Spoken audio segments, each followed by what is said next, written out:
right side. He has made 9 starts since. This is his 10th. He's 5-1 with a 2.22 ERA in 56.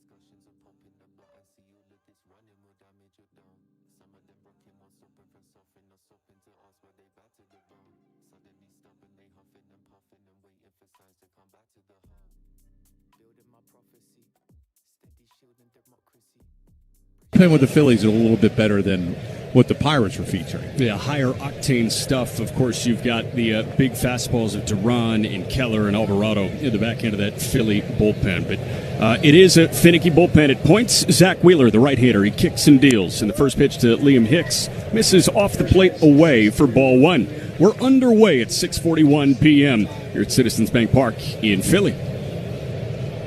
Liam Hicks, in his last 14, he's really turned it on, hitting just under 330, but he takes a fastball at 96 in for a called strike 1.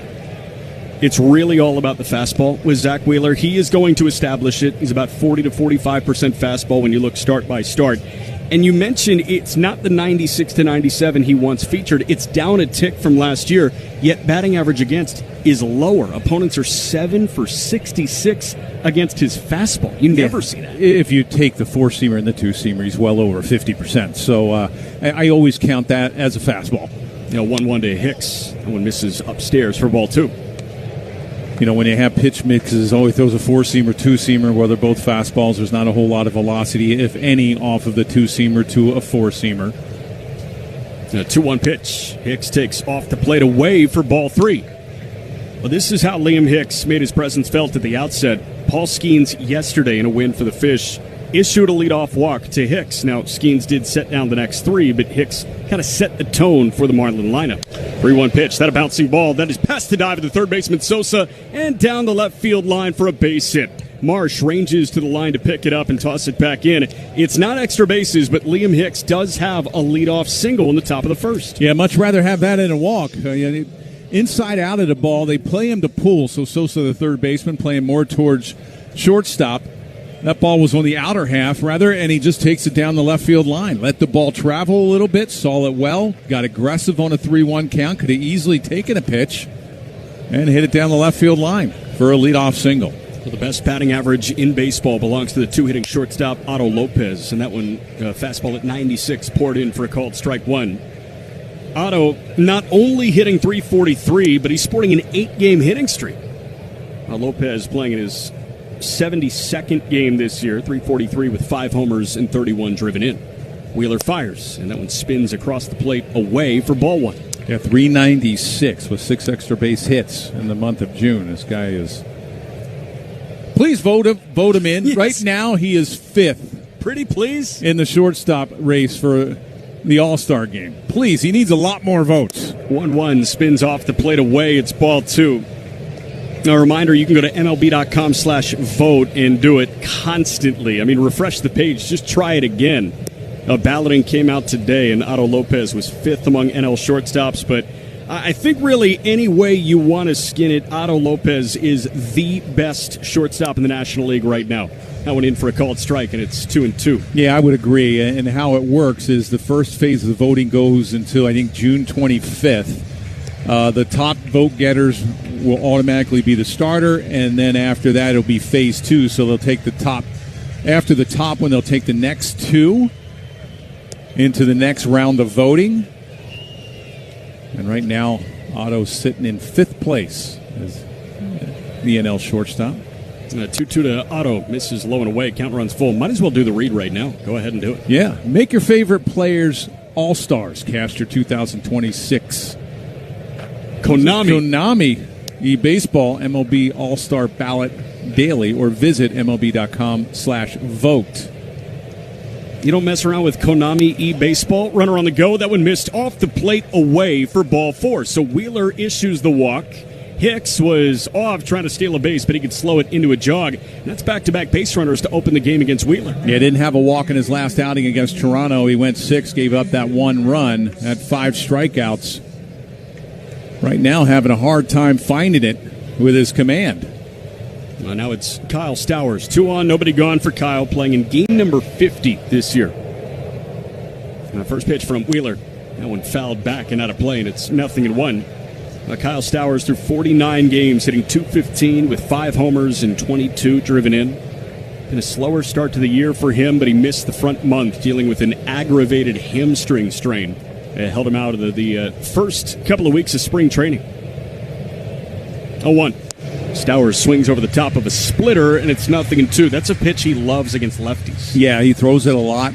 Real good, 89 miles an hour, so it's almost 10, 11 miles an hour off of his fastball. I like the aggressiveness on that first pitch from Stowers. That's probably one of the best pitches that you're probably going to see in this at-bat. He got a first pitch fastball, just got underneath it. I'm sure he may come back with that split, either fastball upstairs or he goes back with that split away. 0-2 from Wheeler. Stowers lifts that one high in the air, out to left field, pretty deep, towards the track and the wall. Brandon Marsh underneath. He's got a little bit of room, and he makes the catch. On the edge of the warning track, down the left field line, tucked away into the corner, Brandon Marsh puts away an opposite field fly out for out number 1. Well, he went fastball away, just didn't get it away enough, and it was up, and Stowers gave it a good ride. You know, I like that he didn't try pulling that ball on the outside part. Another thing the Marlins hitters do such a good job at it is wherever it's pitched, that's where they're going to hit it. They're not trying to pull that outside pitch. They'll take it the other way. Stowers took it the deep left. And you see it best exemplified from the front 4 in this lineup. First pitch to Xavier Edwards, spins in for a called strike. That was a first pitch curveball from Wheeler. But Hicks, when he's pitched off the plate, he'll shoot it the other way. Otto Lopez, same deal. And X, same deal. Xavier did have an RBI single yesterday in his last at-bat. Actually, a little corkscrewing ground ball foul. Third base side, it's 0-2. But that was a 1-for-4 day for him. So the clip, for the first time in a long time, sits under 300. He's hitting .299. You get right back there with a single his first time up, but X playing in game number 73 for him so far this year. He's granted time to inspect the bat. Doesn't look like he needs any Gorilla Glue right now, so he just takes a peek at that, what do you call it? Like, not hollowed out top. The cup? The cork? I mean, yeah, the cup. Not the cork. It's not cork. That's a Sosa problem. Yes, it's the cupped bat. 0-2. X takes low. That was a splitter. Xavier Edwards in a switch hitter batting left. We'll set the Philly defense for you real quick. You got Harper at first, Stott at second, Turner at short, Sosa at third. Outfield left to right is Marsh, Crawford, and Rincones. And the former Fish Real Muto doing the catching for Wheeler. Runners at first and second, 1 away, no score at top of the first. And the 1-2. X takes off the plate away, fastball at 96. You know, some guys would cork back in the day. They would cork their bats for batting practice. Oh, just put on a show? Yeah. Just to see they put Super Balls in there or they put regular cork in there. Interesting. Yeah. 2-2 pitch. Edwards swings and misses. That was a sinker at 96 miles an hour. Could see a bunch of punch-outs from Wheeler tonight. He is a strikeout artist, and he has his first. There are 2 men going. He's got a really good two-seamer that he likes to start at the left-handed hitter's hip and break on the inside part of the plate. That one started inside and was out over, but it was up. He'll get lefties to give up on that fastball, that two-seamer that he likes to come inside on. Now it's the righty hitting Heriberto Hernandez with Otto at first, Hicks at second. The first pitch from Wheeler. He laid off a sweeper bending off the plate away, and it's ball 1. Well, Wheeler's starting to catch what the Marlins are about. They want to get aggressive early. Wheeler, a lot of first pitch fastballs. Now all of a sudden he's starting to go to that breaking ball to try to get ahead. 1-0 to Burt. He gets a big swing off and he fouls it back. That was a heater at 96. The count 1-1 on Heriberto Hernandez. You could already call this a job well done by the Marlins in this first inning. You'd love to scratch some runs across, but Zach Wheeler going to throw his 22nd pitch at the top of the first. What did they get Skeens? About 25, 26 in the first inning? 1-1, misses low and in. And when they saw Mizorowski before that run of sheer dominance that he's been on, and that buzzsaw ran through the Phillies lineup in Milwaukee over the weekend. Ohtani, I think they did the same thing in L.A. He lasted 5 innings. If they're not scratching a whole bunch of runs across, they do a good job of limiting the length of these guys' starts. They'll have to do it against Wheeler. They'll have to do it against a lefty Luzardo tomorrow, against Logan Webb over the weekend when the Giants come to town. 2-1 to Burt. He takes a called strike, too. That a sweeper that clipped the outside edge. Might have been a little bit off, but he does not challenge. And it's 2-2 with 2 men gone and 2 on. Yeah, it looks like the home plate umpire, Trip Gibson, is given a little bit on the outside corner. 2-2 to Hernandez. That one in there for a called third strike. That was a sinker at 97. Started off the plate, drifted onto the outside edge. It took Wheeler a little bit, but he does punch out 2 to end a scoreless top of the first. See Ryan Gusto get the ball when we come back. No score on the Marlins Radio Network.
Six pitches. First pitch to Kyle Schwarber, spins in for a called strike. That was a changeup, actually, that floated in, and it's 0-1. Wow, first pitch of the game, you're throwing a changeup. That's a little different. 85 miles an hour. I think he knows who he's dealing with. A 1 pitch. Schwarber with a big swing and a miss. At a cutter up top, and it's 0-2. Yeah, with Gusto, it's all about fastball location. If he can locate his fastball both sides of the plate, throw the four-seamer upstairs and get ahead, then I think he has success. 0-2. Schwarber, he takes low. That was a curveball at 79. He throws a lot of pitches. He's got the four-seamer, two-seamer, the cutter, the changeup, the slider, the sweeper, the curveball. I count 7. Too many. The count 1-2 on Kyle Schwarber, tied for the Major League lead with 24 homers. Now Gusto in the road grays for the Fish, rocks and fires. And Schwarber swings over the top of that. That's a changeup and a 4-pitch punch-out to kickstart Gusto's night. There's 1 man gone. Yeah, really good pitch. He started him out with a changeup, then a fastball, and ends with that changeup. Had a really good sink on that circle change. And it's all about the first inning as well. Gusto pitched out of some trouble in his last outing, and mainly it was in the first inning. Settled down, gave you 4 through 66 pitches, and that was against the Diamondbacks. And for Gusto, it was about a 30-pitch first inning against Arizona last time. First pitch to Trey Turner. He kind of half-hearted check swung at a fastball right down Broadway. It's a called strike 1. Well, Trey Turner on the year through 70 games hitting .219, and he's not slugging at all. 0-1 from Gusto. Turner swings over the top of that. So he takes a pitch right over the heart of the plate and then chases a pitch at his neck, and it's 0-2. Yeah, he's in between. A lot of times when hitters are struggling, you guess it's a hitter anyway, but you really start second-guessing yourself, and everything starts spinning in your head. 0-2 pitch. That one lifted high in the air out to right center field. Marcy drifting back just shy of the track. He glides to the spot to make the catch for out number 2. Now he went with that sweeper after 2 good fastballs, and he blew one by him up top. You got to try to get that sweeper down and away, try to expand the zone a little bit. That caught a little bit too much of the plate, and Turner gave it a ride out to right center field. And now it's Bryce Harper, another dangerous lefty bat with the wind gusting out to right field. Now Ryan Gusto seeing Harper playing in game number 72 this year. Righty fires, and that one misses low for ball 1. Harper hitting .256 with 15 homers and 39 driven in. You look at the .860 OPS, I can't even say it's been a good year, resurgent year. This is just a normal year for Bryce Harper. 1-0 pitch. Harper takes low and away. This is his 15th Major League season. Yeah, unbelievable.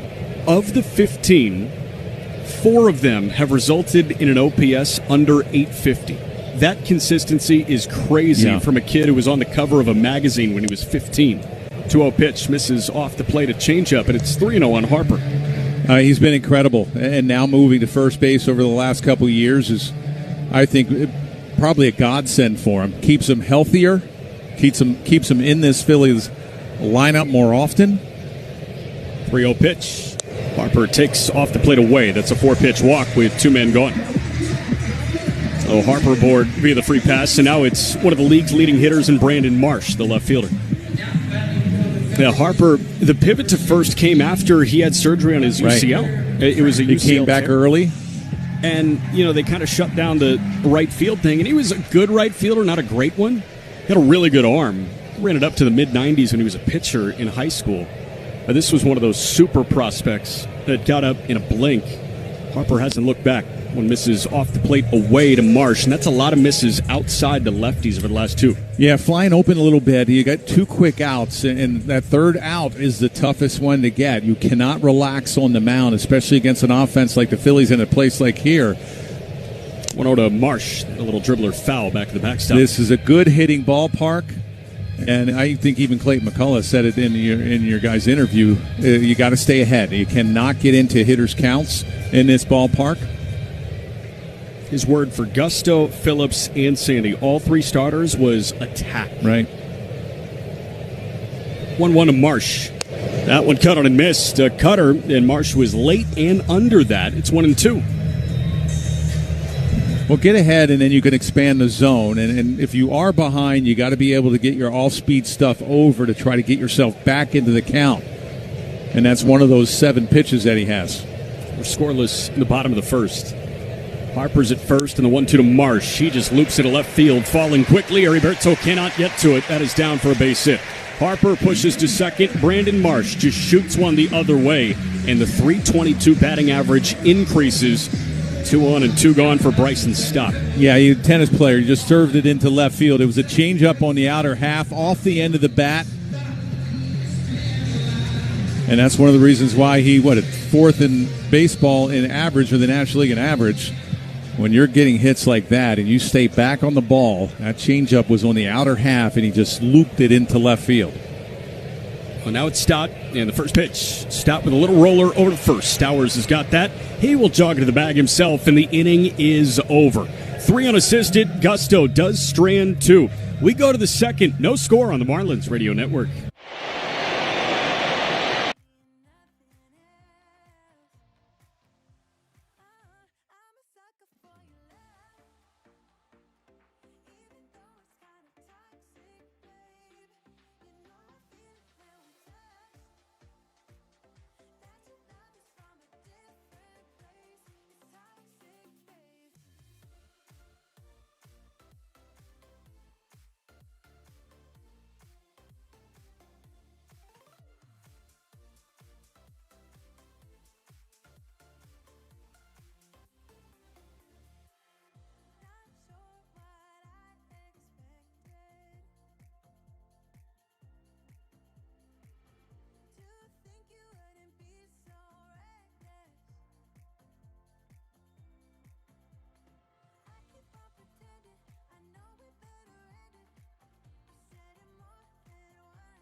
who had to throw 24 pitches in a scoreless top of the first. Game one of a 3-game set between the Marlins and the Phillies in Philly. Tomorrow it'll be Philly. Tyler Phillips getting the ball for the Fish opposite the former Marlin Jesus Luzardo. And Andrew Painter against Sandy Alcantara on Wednesday. First pitch breaking ball misses low and away for ball one to Casey. Yeah, Phillips will get to start against his old team. I'm sure you'll have a lot of family and friends come watch. We saw his dad down at the dugout earlier today, doing some social content with our @Marlins peeps. I would foul back, and it's 1-1. It's a fastball at 96 to Casey, hitting .212 with 6 homers in his first 61 games as a Miami Marlin. Wheeler's 1-1. Casey takes a called strike on the inside edge. That was a 4-seamer at 96. Yeah, he's not afraid to come inside. He'll come inside the lefties and righties. That opens up the outside part of the plate. He'll like to ride that 2-seamer in on righties and also on lefties. You can't give up on it. 1-2 spins low. That was a curveball. 2-2 on Casey. So he's on curveball, fastball, curveball. The big lefty bat. We have 2 more lefties waiting in short order. 2-2 again. A curveball misses low and away, and the count runs full. Well, Zach Wheeler, what a gift extension is. He's one of the best extenders down the mound in Major League Baseball. 3-2. That one in there for a called third strike. That was a cutter on the upper outside edge. Casey's going to challenge early. ABS is powered by T-Mobile. We go up to the big jumbotron in left field here at Citizens Bank Park. And that one clearly in the strike zone. The entirety of the baseball, it's a tough challenge for out number 1. Yeah, and I think even Casey was surprised at that where it was. It caught a lot of the plate, and I was just watching him, and he was shocked. It is. It's an emotional challenge, and you see hitters do it all the time now. When you strike out, they immediately go to that helmet just trying to question and beg for, hey, that could have been a ball, and now you're stuck with just one challenge for the rest of the game. First pitch to Jacob Marcy in for a called strike after he showed bunt and pulled it back on a 97-mile-an-hour fastball. You know, it's weird because the first 65-ish games of the year, we didn't really see it at all from Marlins hitters. And then yesterday we saw Marcy have one of those. And then today we see Casey have one of those. Splitter, cut on and missed, and it's 0-2. Now, Jacob Marcy playing in game number 71 for him this year, hitting an even 200 with 3 homers and 17 driven in. We're scoreless in the top of the second and the 0-2. That one fouled back. No, the fastball command is back with Wheeler. That's the breaking stuff. He's trying to finish off hitters with those curveballs. He'll throw the curveball a little bit more to the lefties, and he'll backdoor that cutter. But the fastball location so far is pretty good. 0-2 to Marcy. That one again fouled back. Just got to a fastball at 96 on the top rail. Talking about extension with Wheeler, this is a guy that, you know, is decently tall, but he gets so down on the mound. It seems like his legs just never end. He's listed at 6'4", but it seems like he throws like he's 6'7". 0-2 misses low. It's a ball and 2 strikes. Yeah, 6'4", 195. A tall, lanky guy. He does. He gets really extended down that mound. Good follow through. Gets over that front leg as well. He really doesn't fall off to the first base side. It seems like a fluid delivery, yes, and lower body primary too. 1-2 from Wheeler on the way to Marcy. And that one misses low. That was a sweeper. Yeah, he really gets over the front leg, and you'll see a lot of pitchers now, they think that, okay, this is how I have to get velocity, and they'll violently spin off to either the first base or third base side. He does a great job of getting over that front leg, getting that arm extended out there. 2-2. Marcy takes a called third strike. What a fastball at 96 and a perfect heater on the lower outside edge. Wheeler has struck out the last 4. He's got 4 punch-outs, and there are 2 men going. And because you only have 1 challenge left, that might have been an emotional challenge by Marcy. It just looked like it caught that bottom half of the strike zone. Well, now it's Joe Mack. Hitting catcher Mack. Ready for the first pitch from Wheeler. That one spins off the plate away. There was a curveball for ball 1. And we're scoreless in the top of the second. Joe Mack been one of the best hitters in this Marlin lineup in a scorching hot month of June. hitting over .310 with a .900 OPS in 10 games this month. Now Mack takes off the plate away, and he's ahead in the count 2-0. And that was a fastball right there that maybe the Phillies could have challenged. They're not putting Trip Gibson, the crew chief, to work early today. Wheeler's 2-0 pitch is number 40 on the night, and it misses off the plate away. It's 3-0. And with Wheeler sitting at 40 pitches through an inning and 2/3 right now, you feel good about him going no more than 6 tonight, but you need to keep your foot on the gas in terms of upping his pitch count. Liam Hicks bounced a single down the third base line as a leadoff knock. 3-0 to Mack, in for a called strike. He walked Otto Lopez, but since then sat down the last 5. Well, Joe Mack threw 31 big league ball games, hitting .240 with 2 homers, 14 driven in. And Wheeler's 3-1. Misses up and away for ball 4. Second walk he's issued tonight. Well, the Marlins have done a nice job. They haven't scored a run, but you just mentioned the pitch count, 42 pitches, and it's been work. Every single hitter has been work. He has 4 punch-outs, but even in those punch-outs, it's been a little bit of an effort for him to try to get through this lineup. Of his 42 pitches, just 22 for strikes. It's a strike rate right about 50%.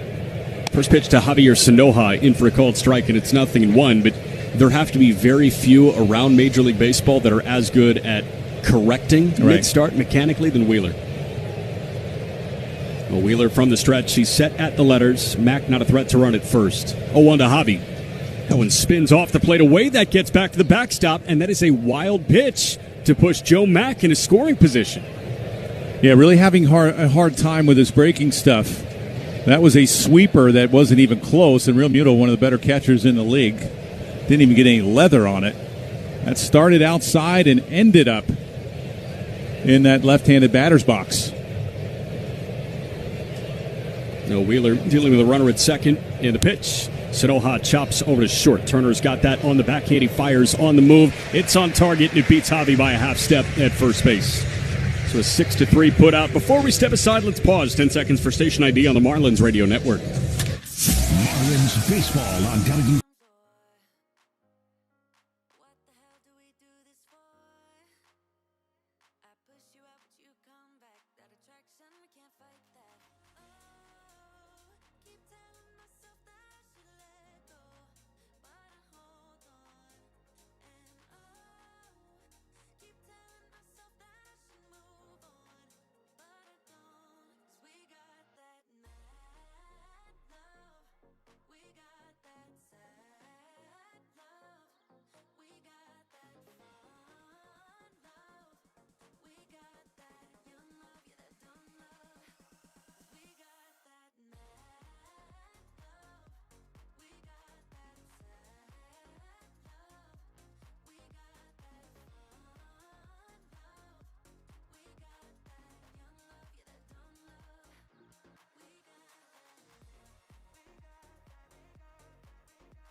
The first pitch is in for a called strike. That was a fastball at 92 miles an hour for strike 1.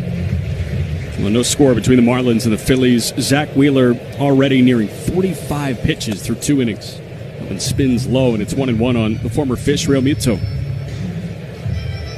JT Realmuto, native of Oklahoma, again, spent his first handful of years in the big leagues with the Marlins. Was a Florida Marlins draft pick at Albert High School in Oklahoma in 2010. Now Realmuto chops one third base side. Sanoha charges. He's got it. He fires on the run. That's dug out on the backhand by Stowers. Nice pick by Kyle over at first, and there's one man gone. Yeah, really good play. It wasn't hit very well, and Realmuto can still run. Nice play by Javier Sanoha. Nice pick over there by Stowers. I'm going to watch this on the monitor. It looked like Stowers bobbled the ball a little bit, and I thought maybe they might review this, but he came up with it, and then I thought maybe it was like a snow cone, and, Realmuto passed the bag, but they got him. Good play. And it looks like Stowers just kind of squeezed the mid a couple of times, like he's clapping tongs together at the barbecue. Going in for a called strike to Gabriel Rincones Jr., and it's 0-1. Heard from Clayton during Marlins on deck about Kyle Stowers playing first base. It seems more personnel dictated than anything. That one misses low, a sinker, and they count 1-1 on the rookie Rincones. But Kyle Stowers, again, seeing time at first base for the 6th time in the last 11 games. You think that's his primary home? I think so. I mean, what are they going to do when Conine comes back? 1-1 cut on and missed. It's 1-2. You're going to put him in the outfield. You're going to have a place for Stowers. You want that bat in there. And he's looked pretty good over there at first. He seemed natural, and that's everybody's take on that. Now 1-2. Rincones shoots one foul left side. Over towards the camera well, third base side. Might have snagged the camera operator, but he flashes the thumbs up to everybody like, I'm good, don't worry about me. Hasn't gotten on the walkie-talkie yet to alert his superiors that he's okay. If I'm Kyle Stowers, I'm looking over in that Phillies dugout, and I'm getting every highlight video of the manager, Don Mattingly. 1-2. That one flicked back and foul out of play. And see how he played first. He's still out there catching at first base, catching the infield grounders. He's still a natural. I mean, the guy's incredible. To watch him, I played against him, never played with him. Tremendous first base, and I think he should be a Hall of Famer. 1-2. That one fouled straight down from Rincones. What is your relationship with Don like? You mentioned you played against him. Yeah, well, I knew him as a manager here, and I still call him Cap because to me he was the captain of the Yankees.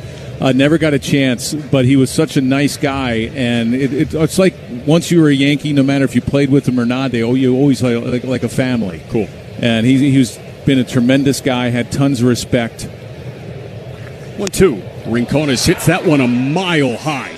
In the air, out to right, very, very deep. Questions fair or foul, it's a fair ball. Not only is it his first major league hit, it's his first major league homer. Solo shot, open scoring for the Florida native, Gabriel Rincones Jr. I got a sweeper from Gusto. That was the 7th pitch in that at-bat. And it was a hanger. Gusto tried to get it in and tried to backdoor it. Max sat up away, and it stayed up and out over the middle of the zone, about a little above belt high. And it was just a matter of if this was going to stay fair, and it just stayed fair for his first home run, and like you mentioned, first major league hit. He'll barter for that baseball. Maybe you have to give up a bat or two. Now it's Justin Crawford. And the first pitch from Gusto misses off the plate away for ball one. It's 1-0 Phillies here in the bottom of the second. On the first career bomb from Gabriel Rincones Jr. Again, went to Florida Atlantic. Phillies took him in the 3rd round back in 22. 1-0 pitch. Crawford pops that one up. Foul ground. Third base side could be playable. Sanoha over towards the camera well, and Javi can set his feet and make the catch for out number 2.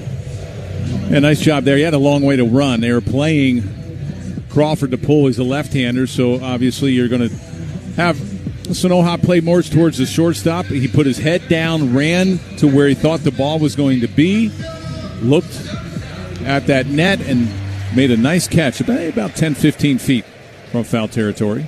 Well, now it's Edmundo Sosa, the 9-hitting third baseman, getting a start in place of Alec Boehm today. Swing and a miss. Strike one with 2 men gone.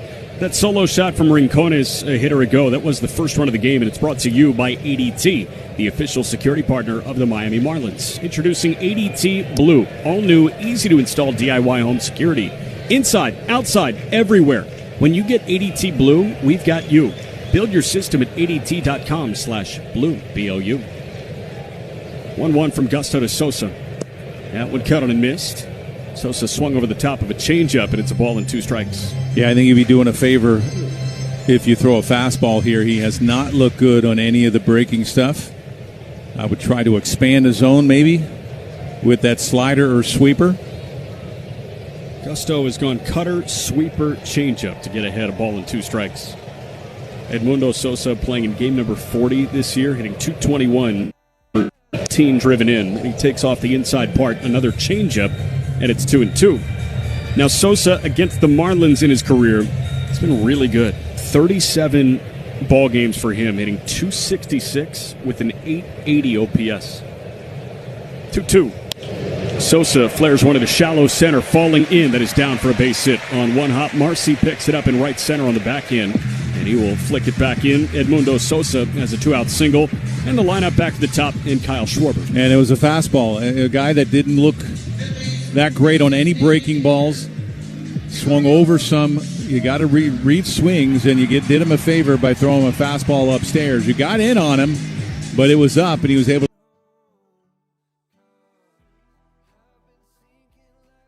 His first time up, it was a 4-pitch punch-out to open Gusto's day. And Orion set at the belt, fires. And Schwarber laces one to the right. That's in for a base hit. It'll roll out to Casey. Sosa pushes to second. That was a ground ball single through the right side. Schwarber did not elevate, but he can celebrate with back-to-back 2-out knocks. Yeah, first pitch slider from Gusto. He was sitting off speed. He got it and just got on top of that baseball, and he drilled it into right field. Now Ryan sees Trey Turner who flat out to right center his first time. This is where Turner gets aggressive early. He sees a fastball. You got to have to spot it outside. First pitch, Turner with a chopper to the backhand of Sanoja. It's a fair ball, and he wins a foot race to the third base bag. Sanoja ran through third. He pretty much ended up in the Marlin dugout on the third base side like he was trying to run through the tape of a marathon. But Sanoja grabbed it in line with the chalk and sprinted it right to the closest base for a 5 unassisted fielder's choice. Inning over, a little bit of damage done on the Rincones homer. We go to the third. It's 1-0 Phillies on the Marlins radio network.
Home an exclusive commemorative Flanagan's Cup. Get your tickets now at marlins.com/Flanagan's. First pitch to Liam Hicks. I went in for a called strike, a fastball at 95. It's 0-1. It's 1-0 Philly on the Florida native Gabriel Rincones Jr.'s first major league home run. 0-1 to Hicks. A little roller on the infield grass to shortstop Turner. He charges. He fires on the move. That's in time to get Hicks. Nice put out from the Philly shortstop, Trey Turner, and there's one man gone. And that's another thing Wheeler does is he'll throw that fastball about 94, 95 to get ahead. And when he's ahead and he needs to go back, that's when you start seeing the 96, 97. He's been around a long time. He knows when he needs that little extra, and he'll get it. Now, it was obviously shorter spurts for you coming out of the pen, but do you feel like you could rev the engine when you needed it and, like, kind of throttle up, throttle down? I thought I was like... First pitch to Otto Lopez, lifted high in the air, out to right, fading a little bit towards the line, but Rincones in the sunshine makes the catch about a foot inside fair territory for out number 2. I tried revving it up as hard as I could all the time. And when you're a reliever, you're only in maybe sometimes for an out, maybe sometimes for an inning, at the most maybe 4 or 5 outs. You let it go as hard. You can't. It's almost like you can't back off. I didn't. If I backed off, then all of a sudden it feels like I'm giving in. It's like, here you go. And mechanically, surely that can get some guys out of whack, too, if you feel like you're giving 90%. First pitch, cutter that spins in for a called strike to Stowers. Well, Wheeler is so smooth with his mechanics, and when he needs to, he pitches, it seems like, the same way, same arm slots, same mechanics. 0-1 to Stowers. He flicks that one foul left side and into the seats out of play. And where he gets it going, if he needs that little extra, it's all at the end. After he finishes, lifts his leg, that the ball comes out of the glove, and once he gets up into that throwing slot, that's when he gets a little extra, and it's really hard for anybody to pick up. You'd think, he's changing his motion or he's changing his windup. It's just not. It's not that easy to pick up. But we have my favorite read. On that foul ball, it looks like maybe a piece of the end of Stowers' bat chipped off. So it's not truly a broken bat, but it is sort of kind of chipped bat. Well, this will help repair it. Gorilla Glue, the official sponsor of Broken Bats, certified tough plays, and so much more.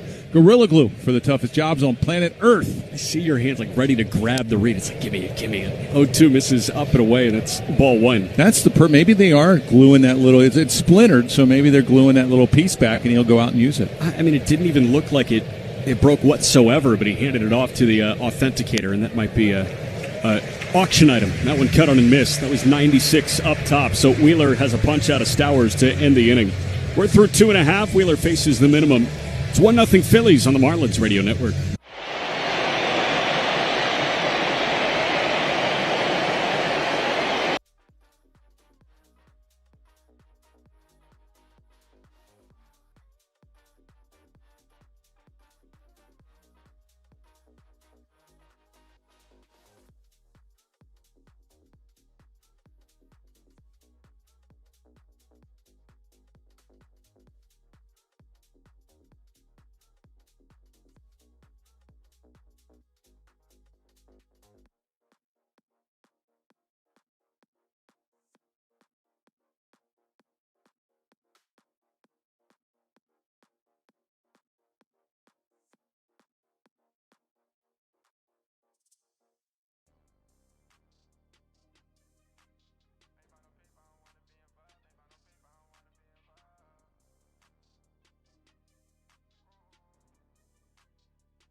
Trevor Harris's dojo here. Trevor Harris, a Philly guy. Yeah? Bumping us back with the Always Sunny theme.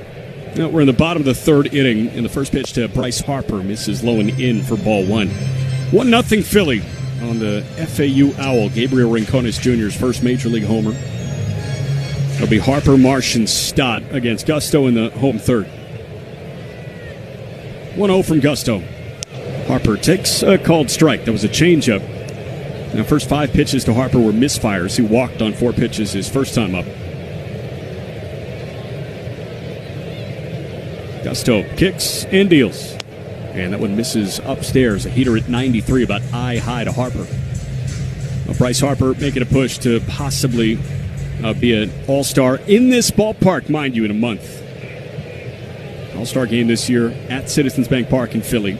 2-1, Harper with a chopper foul, first base side. Stowers did a nice job getting to that on the back end, but it was a step into foul ground. The count's 2-2. Now, Matt Olson should be the all-star starter for the National League at first base, but Harper's making his case. Of course, with the nature of the fan vote, you can't discount Freddie Freeman. I'm going to give you the leaders right now. I'm looking through. 2-2 to Harper. Check swing. He laid off a curveball low, and the count runs full. For first base in the National League, Freddie Freeman is leading. Olson is second, and Bryce Harper is third. There you go. And you have Jake Bowers of the Brewers and Burleson for the Cardinals. 3-2 is a little roller over to second. Xavier Edwards has got that, and he tosses to first in time for out number 1.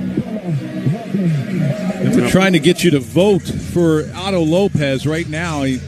C.J. Abrams from the Nationals is the vote leader, but not by much over Mookie Betts. And then you have Ellie De La Cruz with the Reds, who's on the IL, Trey Turner, and then Otto Lopez. Trey Turner and his .599 OPS ahead of Otto Lopez and his Major League leading .342 batting average. Nice. First pitch to Brandon Marsh. She is cut on and missed. A slider, and it's 0-1. A reminder, make Otto X Hicks and your favorite Marlins All-Stars. Cast your 2026 Konami eBaseball MLB All-Star Ballot daily or visit MLB.com/vote.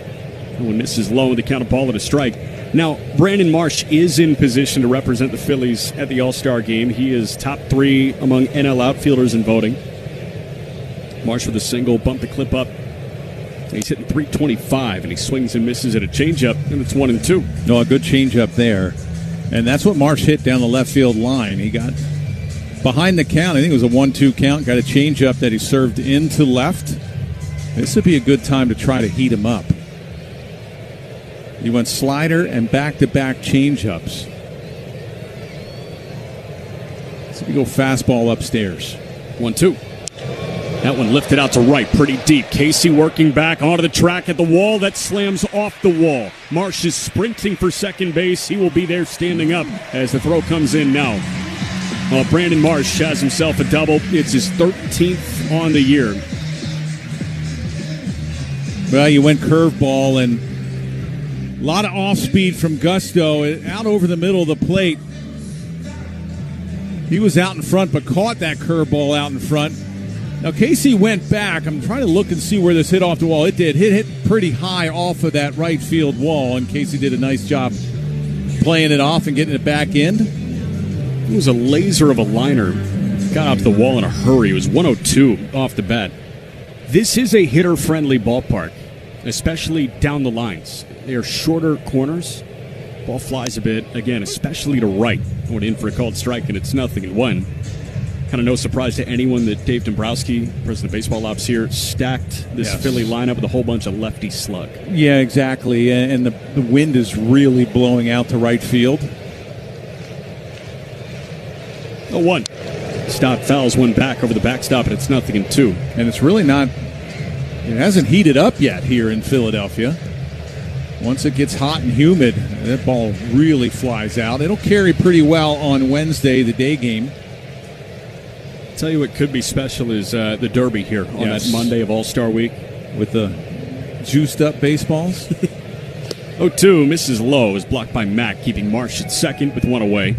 There is already action in the Marlin bullpen, and Will Kempner has shed a couple of buttons. It looks like the top 2 are undone right now, so the I and the A in Miami are separated by a little bit of chest hair popping out from Kempner. 1-2. Stott reaches for that, chops one foul, first base side. Now, you do know that the balls are juiced for the home run derby. So, I remember in Colorado, they did not put them in the humidor, right? They just kept them dry. I think that's a different baseball. It's a different baseball? Yeah, because it's, I was All-Star in 01, and I always wondered, do they juice the baseballs? And they do it because they want to see how far they go. Sure. And it's a different baseball. It's I don't know what it is now, but then it was like red lettering. and then the normal baseball came out on the game day on the All-Star game. 1-2 pitch. That one misses upstairs. One of Gusto's hardest hitters at 96. I don't know what they do to them, whether they wind them tighter, but they are a little bit of like a Super Bowl.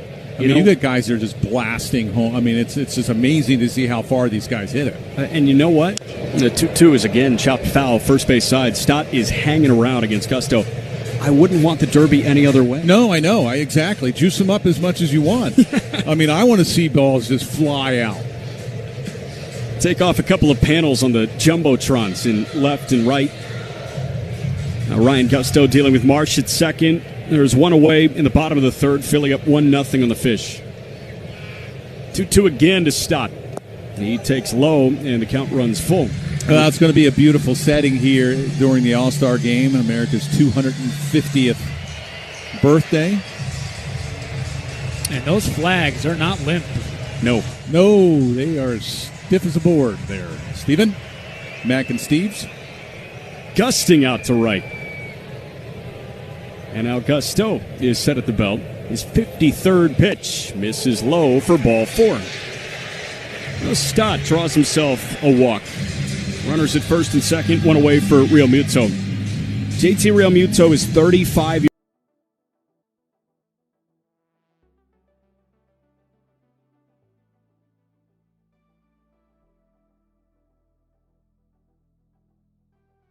Deal, correct? Yes. Yeah.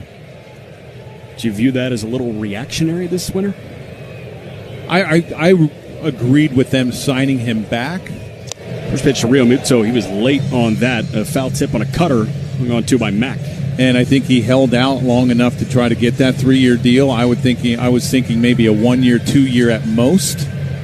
He's such a great athlete and keeps himself in really good shape. 0-1. Real Muto again pops it back and foul. It's 0-2. And I think we talked about this at home. It was a great point about, you see a lot of hitters around the league struggling to get off to a good start. Yeah. And you made that point about the WBC, and you could be absolutely right on with that. What was interesting about the World Baseball Classic is, yes, you can replicate, maybe 60 to 70% of the at-bats you get in spring, but you don't have the day-in, day-out nature of spring training. It feels like it's just a different kind of rhythm, and you came back, you only had a week to gear up for the regular season. 0-2, that one looped down the right field line. That is twisting foul off the netting.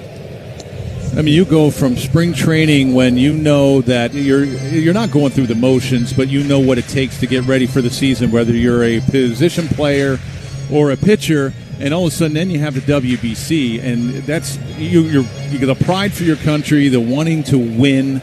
The adrenaline is just like the regular season, maybe even more, because it's just a short, compact time. 2 is a bouncing ball foul, third base side. And then you go from high adrenaline, high stress, back to spring training, and you're probably worn out in some occasions. You want to talk about throttling up and throttling down? That is totally what that is, right? Yeah. It's like, okay, you're at this fever pitch of baseball investment. And then you come back, right, and it's like, okay, you know what, I'm going to take a day off, rest my legs. And it's tough to get it going again. It's very tough to flip a switch. 0-2 is fouled away right side. I mean, that's why during the playoffs, when you see teams that have long layoffs after they clinch a series and they might have to wait 5 or 6 days, it's always tough. You watch those first couple games, you're knocking the rust off. Baseball's not like any other sport. It's about playing every day. It's about getting into a rhythm. Yes, you can have a day off, or after the All-Star break you get 4, but it's about everyday reps, and it's really tough to flip a switch. Particularly offensively. 0-2 again to Real Muto. He reaches for that, chops one over to third. Sanoja's got that. He fires to second for 1. No. It was not in time. Stott sprinting beats the throw on a 5-4 possible fielder's choice, and everybody's safe.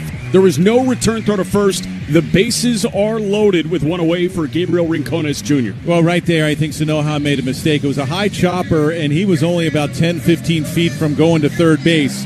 His best bet was trying to go to third and then maybe throw it across the diamond to first base to try to get that double play. He wasn't very far from third.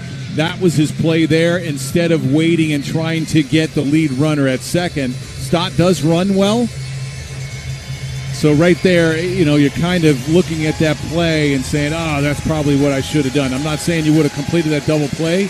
Real Muto runs well.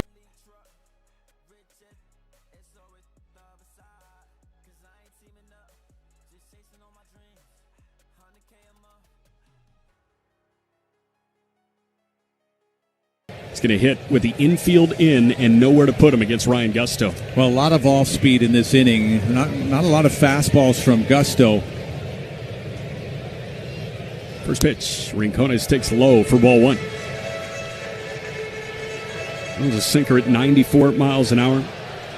Make him beat you the other way. You got to watch anything in, and he's probably already taken the slider or that sweeper away. You'd like to see two-seam fastballs away. 1-0 pitch is cut on and missed. That was a fastball at 94. It looked like it was over the heart of the plate. Rincones was late on that. Yeah, back-to-back fastballs. The first time in this inning that he has done that. Usually it's fastball and then a lot of off-speed.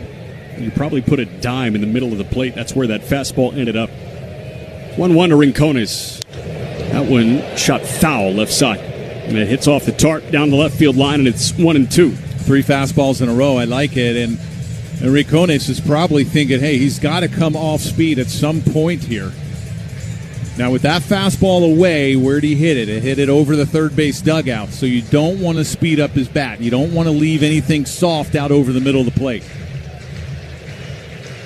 Infield shading a little bit to pull against the lefty hitting Rincones. 1-2 from Gusto. That one misses up and away. Now again, a fastball at 95 miles an hour. He going to keep trying to get out of this with gas? Well, you wonder. I mean, you would like to see him maybe right now. It's a 2-2 count. Trust Mac to keep the ball in front of him. You'd like to try to bounce something right here. 2-2 pitch. That one a chopper over to second. X is backing up on that. He shuttles to second for one. Return to first, not in time. That's a heck of a job from X even getting to that ball. With the infield playing in, that was a Baltimore chop. It was just shot right into the ground. And a huge one hop had X backpedaling at second. He grabbed it. He shuttled it to Otto at second. It is an RBI fielder's choice. Rincones is driven in both. And it's 2-0 Phillies in the bottom of the third. Yeah, I don't have any idea how he came up with this ball. Now, he was a little bit on the dirt. If he was in on the grass, he probably doesn't. Went back nicely. Couldn't get a strong throw because he was backpedaling to Lopez to be able to complete that double play. Runners at the corners. Justin Crawford flares one into right center field. That falls in for a base hit. Rincones around second, headed to third. The throw will come back into second, and Bryson Stott will score from third base. That's an RBI single from Justin Crawford. It's 3-0 Philly in the bottom of the third inning. Well, first pitch cutter. It got in on his hands, and that's where you want that cut fastball. Wasn't hit hard, but the ball was up. And anytime the ball is up, the hitter has a little bit better of a chance to shoot it into the outfield. And that's what happened. If it's down, it's a ground ball. So now it's Edmundo Sosa, who singled to center his first time up. Runners again at first and third, 2 men gone, and the pitch to Sosa, lifted high in the sky, out to right, down the line. Playable for Casey. Step into foul ground. He makes the catch right on the chalk, and that ends the inning. But the damage done. An RBI fielder's choice from Rincones, an RBI single from Crawford, and the rookie outfielders make it 3-0 Philly as we go to the fourth on the Marlins Radio Network.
pitch to Xavier Edwards misses off the plate away. It's 3-0 Philly in the top of the fourth. But we told you about the legendary night coming up, Flanagan's Fest at the ballpark. Very How sharp nice. is that? And we've got the specialty Flanagan's jersey. Now X, he drills a ball foul left side and into the seats. I like it. It's 1-1. So we got this Flanagan's jersey. It's great. It is a black primary with green sleeves, and it reads Marlins inscripted in green across the chest. Flanagan's green. It's got the Flanagan's headshot, the logo wearing a Marlins hat on the back with Flanagan's Fest with kind of that like lumber look font on the back. Is that a kid's extra large? That's a really small extra large. Everybody calm down. I'm going to put it on right now. 1 and 2 on Edwards.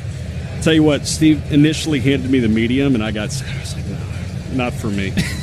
I had a cheesesteak pregame. Not for me. Which is, it feels like a gut bomb right now. It was really good, but it's a gut bomb.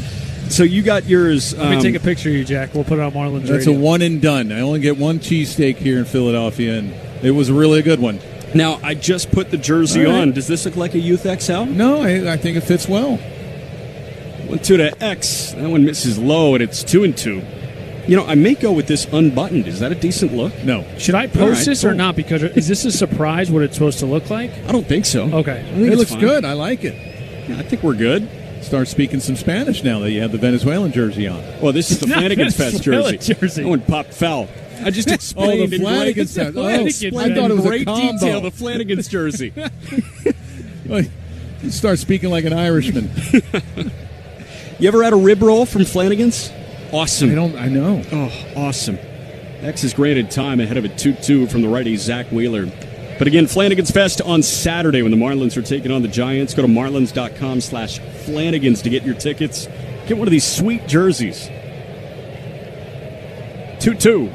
X again. He pops one foul left side and into the seats. I like the cup. The Flanagan's Yes. cup is awesome. Yes. Collect your cups. We have a specialty cup that'll be at the ballpark on Saturday, so you can add to your collection. Dishwasher safe is a huge element of that. Huge element. Yeah, you don't want to put that thing in there and have it melt. 2-2 from Wheeler. That one spins off the plate away. It was a sweeper, and the count runs full. Well, a good battle for X. This will be the 8th pitch of the at-bat. The 36-year-old right-hander Wheeler. He fires. And X takes up top for ball 4. That was a cutter that missed right above the top rail of the strike zone. That's a leadoff walk for Edwards on the 7th pitch of the at-bat. Well, a third walk by Wheeler. You know, if anything, it would be interesting to see like a Skeens or like a Wheeler after the game and just say, hey, how do you describe this Marlins offense? Yeah. And, you know, probably PG, they're a pain in the butt. Yeah. Because they are. They're a pain in the butt. They will work you and work you. Wheeler has yet to record his 10th out of the game, and he's already at 60 pitches.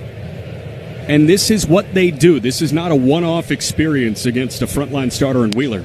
First pitch to Burt is in for a called strike, and it's 0-1. Now, Skeens, I guess his report may be a little different because it was the long ball from Hernandez and Mack, but you know, quintessential Marlins is like the paper cut offense where it's walk, stolen base, fielder's choice, RBI single. It's awesome to watch. 0-1 is in for a called strike. Death by 1,000 cuts. Because they'll wear you out. And, you know, facing guys like this, you know, contact hitters are always tough to face because you can't make a mistake.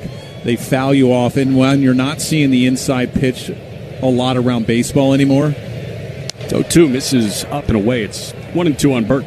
there are a lot more comfortable at bats. You don't have to worry about, oh, this guy's going to try to brush me back if he gets ahead. You know, you're going to see a lot of pitches outside. You know, Wheeler's a guy that does come in, so you always have to be aware of that. But he doesn't come in to push you off. 1-2. That one reached for and flared down the right field line. Harper working back, and that is a foul ball that lands on the grass in foul ground out and right. And I think that's one of the reasons why you see so many foul balls, because guys don't throw inside. So anything, they're covering the outside part of the plate really well, and they're covering off the plate. I mean, that pitch right there, that sweeper was probably almost a foot outside. We've talked a little bit this year. It's 3-0 Phillies here in the top of the fourth inning about the book being out on some guys. And we talk about that with hitters a lot. 1-2 is cut on and missed. That was a splitter. Hernandez swung over the top of that. It was perfect on the bottom rail of the strike zone. And that's a punch out for Wheeler, and there's one man gone. You know, with hitters, you know how to get some superstars out, but if you make a mistake, they will kill you. With pitchers, it's interesting because the book is kind of out on Wheeler. Now, he is someone that throws to weaknesses, but start by start, you kind of know what Wheeler's going to do. You kind of know what a lot of these aces are going to do. First pitch misses up and in to Owen Casey for ball one. Like, could there be a certain sense of naivete to this Marlin lineup saying, okay, you know what? Like, he's not going to try and exploit weaknesses. I know Wheeler goes fastball up, cutter in, and I'm just going to try and beat him doing that. Well, you have to guess. You got to make sure that you're 1-0 is cut on and missed. Cutter, and it's 1-1. Guessing at the right time the pitch that you're getting. I mean, with all the information that they have out on pitching and pitchers and what they do on certain counts and the tendencies, yeah, you can look that way, but it's still tough to hit. And, you know, with fastballs up. 1-1 spins in for a called strike. It's 1-2 on Casey. Yes, but when are you going to get that fastball off? Sure. I mean, you might sit. I got to sit fastball above my letters, and you may never see it during that at bat, and you're like, I struck out looking on a breaking ball out over the middle of the plate. So, you know, veteran players like Wheeler, they'll outguess you, and that's where a master game planner like Wheeler can really eat. But a lot of these stuffy guys at the top of the league, I mean, you kind of know what Mizorowski's going to do. Now, I challenge you to hit 104 right at the top of the zone, but he is not going to fool anybody. It's fastballs, and it's fastballs all the time. 1-2. Casey swings and misses. That was 96 up and in. Casey cut underneath that. He punches out for the second time tonight. There are two men gone. And even his four-seam fastball has a little movement to it. You know, a lot of four-seamers are straight, but from his arm angle, you'll still get a little bit of tail inside. He starts that four-seamer in. It doesn't move as much as his two-seamer, but it still cuts over that inside edge. Hitters give up on it. They see it, but they give up on it, and then all of a sudden it's like an emergency hack, or they're taking that third strike on the inner half. Well, now it's Jacob Marcy. He squares to bunt, tried jabbing at that, and he kind of whiffed a cutter on the bunt attempt. It's 0-1. Well, not a bad idea. You would love to get Mack up the tying run. You had Sosa, the third baseman, playing a deep third, and he still goes back. X drew a leadoff walk. He's still at first after back-to-back punch-outs from Wheeler. He's at 7 Ks. Pitch number 71 on his night has to wait. I'll throw over to check on Edwards, who's back in, diving safely. Now, Marcy was struck out on a perfect fastball, 96, that just clipped the lower outside corner his last time up.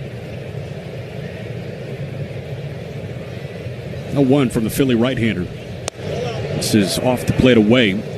Hey, Fish fans, join us for the South Florida Black Legacy celebration this coming Friday at 7:10 p.m. as the Marlins take on the Giants. A special ticket package includes an exclusive jersey. Get yours today at marlins.com/SFBL. 1-1. Marcy, he turns on a ball. He shoots it high in the air, down the right field line. It's twisting foul. It had home run distance, but it took a turn about 10-15 feet to the right of the foul pole, and it's 1-2. Yeah, he got a hanging curveball that he absolutely destroyed. Could not keep that fair. It fooled him. He was out on his front foot, and he tried to keep his hands back. He just really committed a little bit too early. Two men gone. X at first. 1-2. Marcy takes off the plate, a splitter. Phillies got a run in the second on a Rincones homer and 2 in the third on a Rincones fielder's choice and a single from Justin Crawford.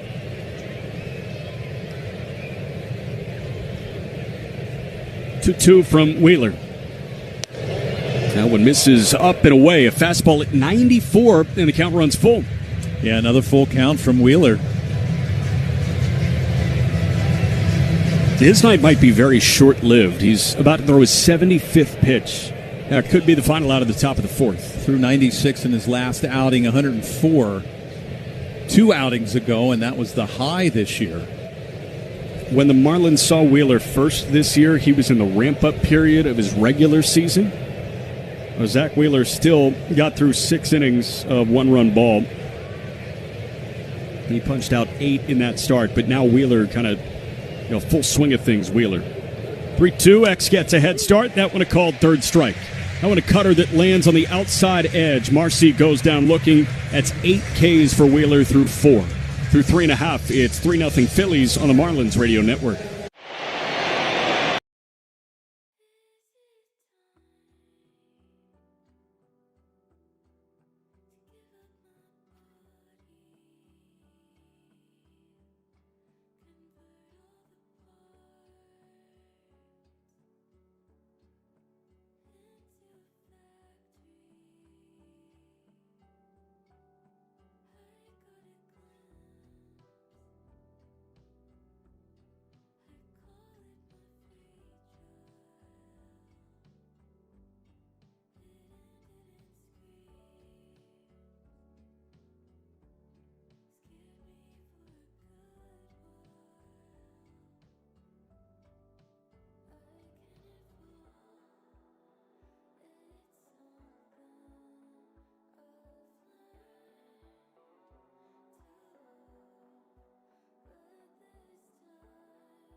He just took a changeup low.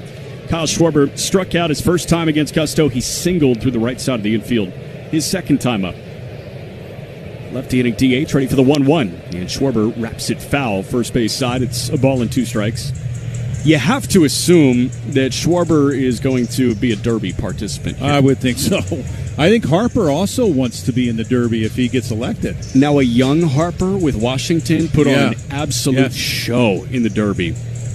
I thought I read that if he gets elected to the All-Star game, he wants in on the Derby. That's awesome. You hope it's lefty stacked, the way this ballpark plays. 1-2 misses low. There was a slider that skipped in front of the plate. Count 2-2 on Schwarber.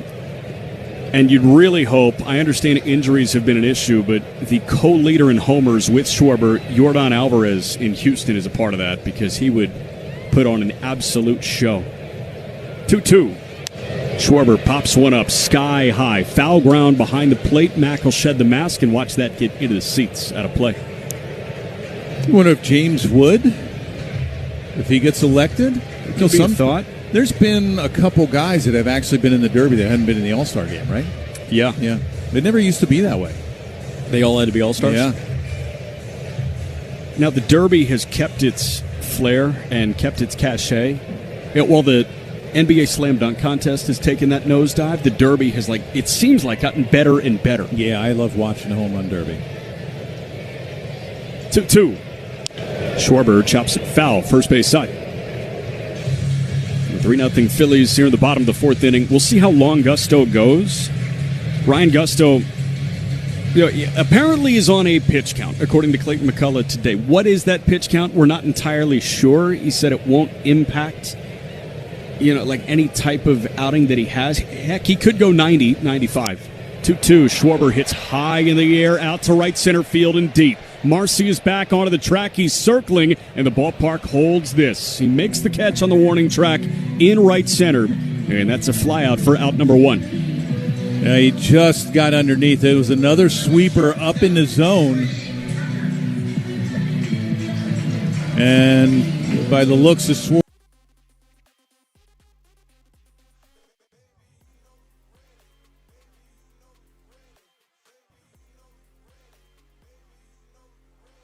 ball one, but he shot it straight up, and it carried out to a deeper part of the ballpark. If he turned it a little bit right, chances are that's leaving about 30 feet to its right. Next pitch to Turner. He was way out in front of a sweeper. And he swings over the top of that. He chased off the plate away, and it's 1-1. Well, 76 pitches for Gusto right now. He threw 66 in his last outing, 4 innings. That was the most. 1-1, misses off the plate away.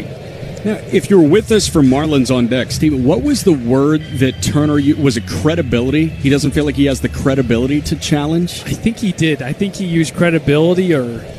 2-1. That one a little chopper over to short. Otto Lopez has got that. Sets his feet, tosses to first. A little bit low, but plucked out by Stowers, and there are 2 men gone. Well, there's the first couple boos for Trey Turner. Yeah, you're starting to hear it a little bit, and I think sometimes players give fans fuel, and by what he's saying in that little interview, I think it gives fans a little fuel. Like, oh, you're down on yourself. We're going to keep you down. And Philadelphia is not a place that you want to be down on yourself. And, I mean, they wanted to make documentaries about that standing ovation. Right. His first year when he signed that big contract, he was playing horribly. First pitch to Harper misses low for ball one. This crowd at Citizens Bank Park a few years ago gave him the standing O, turned his season around. He won a batting title in the National League last year. Credibility was the word that Turner used. He doesn't feel like he has credibility to challenge. 1-0 misses high and tight. And you hear that from a guy that has over a decade in Major League Baseball, and you're saying, what the heck are you talking about? Honestly, he's a free swinger, and it's resulting in a lot of bad at-bats right now. He hasn't punched out today, but it's an 0 for 3, and it hasn't looked good at all. 2-0 is fouled away right side, and it's 2 balls and a strike. No, it hasn't, and I think up and down this lineup, you give them another couple weeks, and I think the numbers are going to turn around for the Phillies. They have a really good lineup, and with Turner's one of them. Just a couple games of a 2 for 4 or a 3 for 4. Just that type with these veteran guys, they flip the switch and they turn it around. Harper puts a charge into one the other way. Burt is back at the wall. Burt leaps, and he makes the catch. It didn't have home run distance, but it was certainly going to be a wall banger. And Heriberto Hernandez drifted back, leaped up at the wall, and made that snag on the line out the other way. Heck of a play from Burt up against the wall, and it's a 1-2-3-4 from Gusto. We go to the 5th. It's 3-0 Phillies on the Marlins Radio Network.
At third, 4 hits, 7 runs, and 3 walks. Jack Nell. Thank you very much, Stephen. Zach Wheeler back out there for 8, 9, and 1 here in the road 5th. It's 3-0 Phillies over the Fish. Joe Mack, he walked his first time up against Wheeler.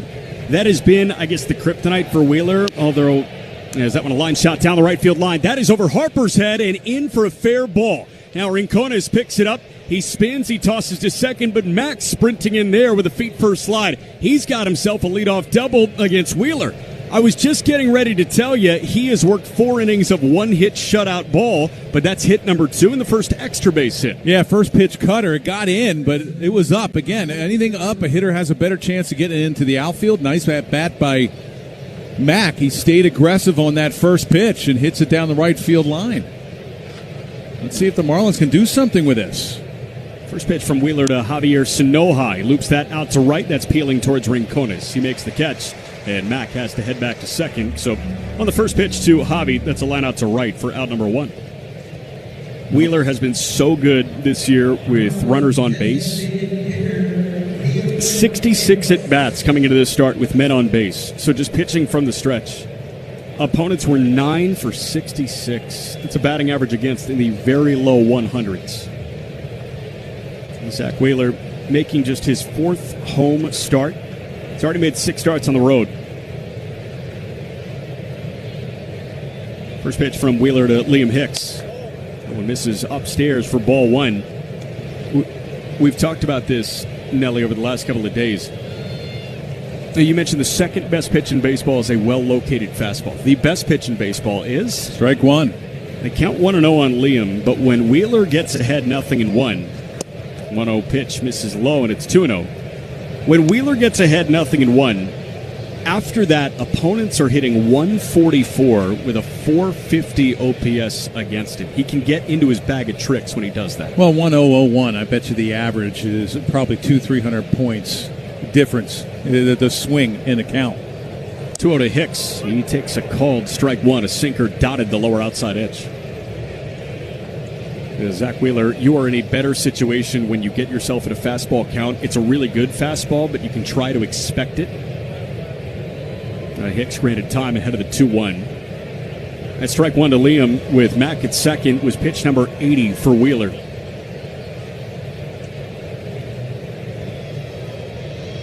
Sanoja just lined out to right again. It's 3-0 Philly here in the top of the 5th inning. Game 1 of a 3-game set in Philadelphia. 2-1. Hicks with a little jam foul back above the backstop netting, and it's 2-2. That was a cutter inside. He got jammed.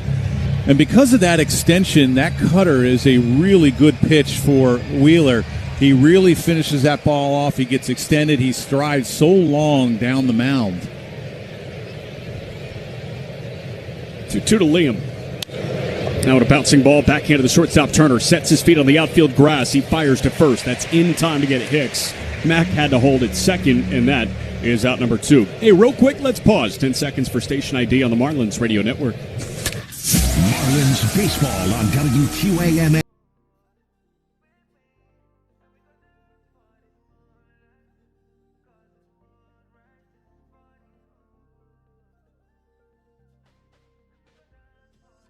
30% off select paints and stains now through the 22nd. Retail sales only. Some exclusions apply. See store for details. First pitch to Otto Lopez. A sweeper misses low for ball 1. Phillies defense, this is one of the first times that I've seen a defense play straight up on Otto Lopez. Bryson Stott, the second baseman, usually they play him to pull, but he's playing a straight up second base. 1-0. Otto takes a called strike. Lopez immediately reached for his helmet, but he went to readjust. That can be tough. Yes. And it was close. I mean, it was on the upper inside edge. But Lopez was not challenging. Count 1-1 after leadoff double from Mack. He's still standing at second. Pitch to Otto. This is upstairs for ball 2. Otto Lopez 0 for 1 today. He did walk his first time up, sporting an 8-game hitting streak. Otto this year, through 71 games, had 14 hitless games. 2-1. He is cut on and missed. There was a splitter that bottomed out, and it's 2-2. And that what's make Wheeler so difficult.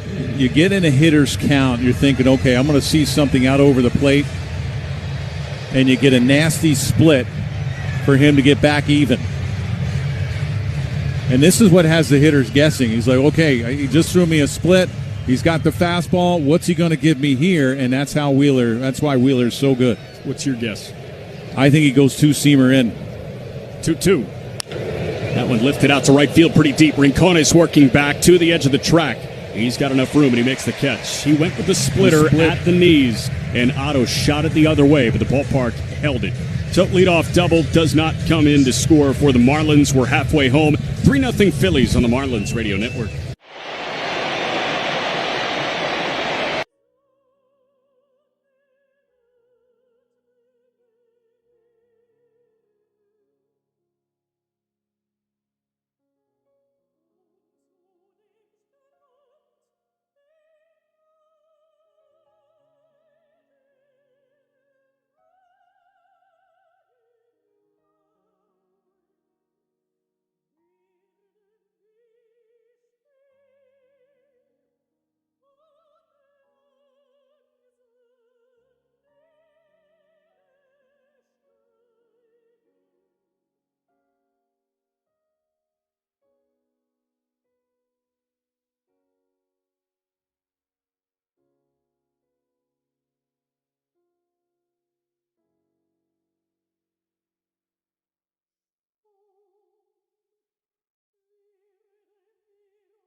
And start streaming today. First pitch from Ryan Gusto in the home fifth to the lefty hitting Brandon Marsh. He is hitting the air out to center over towards Monty's angle, but Jacob Marcy drifting back, and he makes the catch for out number one. This is a weird built-out ballpark in terms of dimensions. 3-0 Phillies near the bottom of the fifth, and now it's Bryson Stott. But, you know, we talked about how tight the corners are and how hitter-friendly it is in the corners.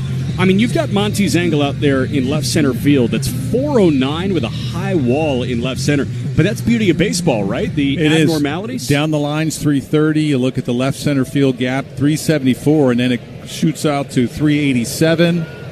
First pitch to Stott, misses upstairs. Dead central is 401, so that Monty's angle out there at 409. Then the fence comes back in. Very interesting stadium. 1-0 pitch. That one misses up and away from Gusto. It was a fastball at 92 on pitch number 84. Hey, they're showing your gizmo. Our friends the anemometer. They had the wind revolving. The higher it goes, the more it blows out. 2-0 pitch to Stott. Misses low and away for ball three. So our friends at Marlins.tv, with the wind blowing pretty hard from left field to right field, just showed. And you're on TV. Hey, now. There we go. They just showed your gizmo, an anemometer. So you got one, right? Didn't you walk around Detroit with that? Yeah, one missed up and away for ball four. Explain what this does. It measures the wind speed. That was my favorite graphic. I used to get all over them all the time. Oh, the like anemometer. The arrows. It was like, I mean, what is this? This means nothing. And then they would go the higher the baseball goes, you get a little bit above the stadium. Then the ball flies out. It shoots out. But when it's down low, it stays around. Maybe shoots in. First pitch from Gusto to JT Realmuto is crushed. Out to left. No doubt about it. At a two-run shot for JT Realmuto. He just mashed a baseball. 107 off the bat, 412 feet out to left. And the former Marlin Realmuto makes it 5-0 Philly near the bottom of the fifth. Well, it didn't matter the wind speed or where the wind was blowing. That ball was launched. First pitch slider from Gusto.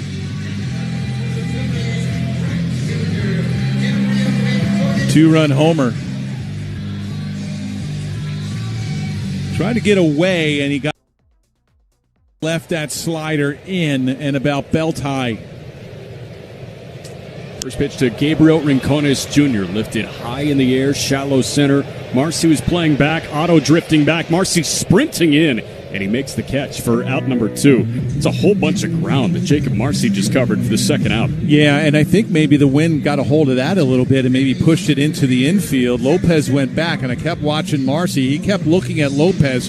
For one, he didn't want a collision because that ball just kept drifting towards the middle of the field. He did. He had to run a long way. I tell you what, Marcy is one of the better center fielders that I've seen in the game as far as the jumps that he gets. First pitch to Justin Crawford, dropped in for a called strike 1. Defensively, I don't know of any better. We were talking about it yesterday. You know, Pete Crow Armstrong, in terms of closing speed and the flair for the dramatic, he's certainly the top dog, it seems. You have Ewing out there in the Mets. Ewing with the Mets. Michael Harris in Atlanta. You know, there are some good ones, but Marcy is in that conversation. Yes. 1-1 from Ryan. Crawford, he bounces one. It looks like off the backside of Gusto. Takes Otto to the backhand, and he's got to put that ball in his back pocket. That deflected off the pitcher, Ryan Gusto. Clayton McCullough stands on the top step, and it looks like he's going to go get him. That was an infield single for Justin Crawford. Well, another first pitch. It was a four-seam fastball. And Gusto falls off to the first base side. So when he does that, he basically shows his back to the hitter, and that hit him off his right butt cheek there for a base hit. And deflected. So Gusto is done. Clayton McCullough will take the ball. He will hand it off to Will Kempner, who's coming into the game. We've got a pitching change. We are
take one for him to get back on the hill. And here we are talking, when he made his last start in Toronto, when he was pulled from that one in the final days of May, he's thrown a rehab in mid-June. So really good news for Yuri Perez.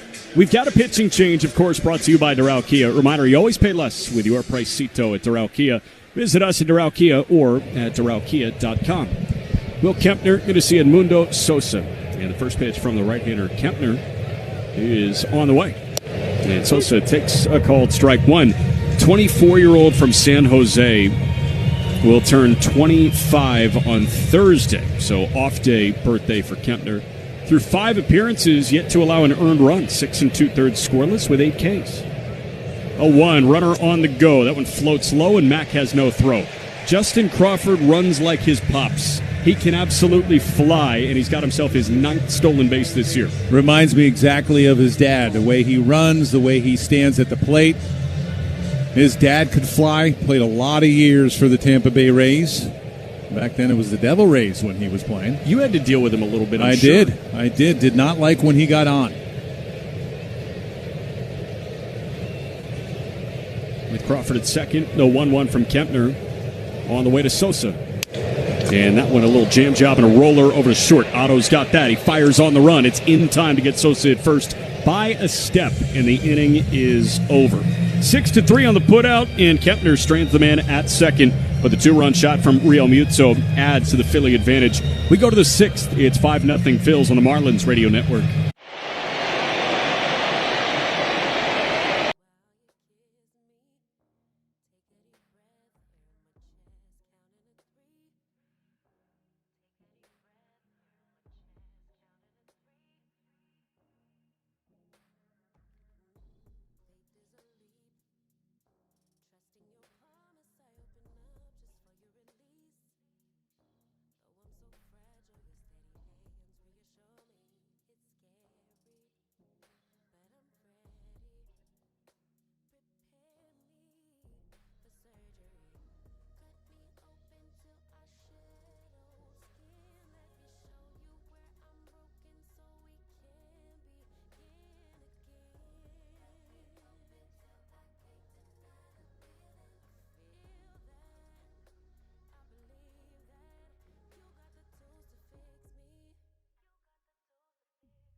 Yeah, a little bit.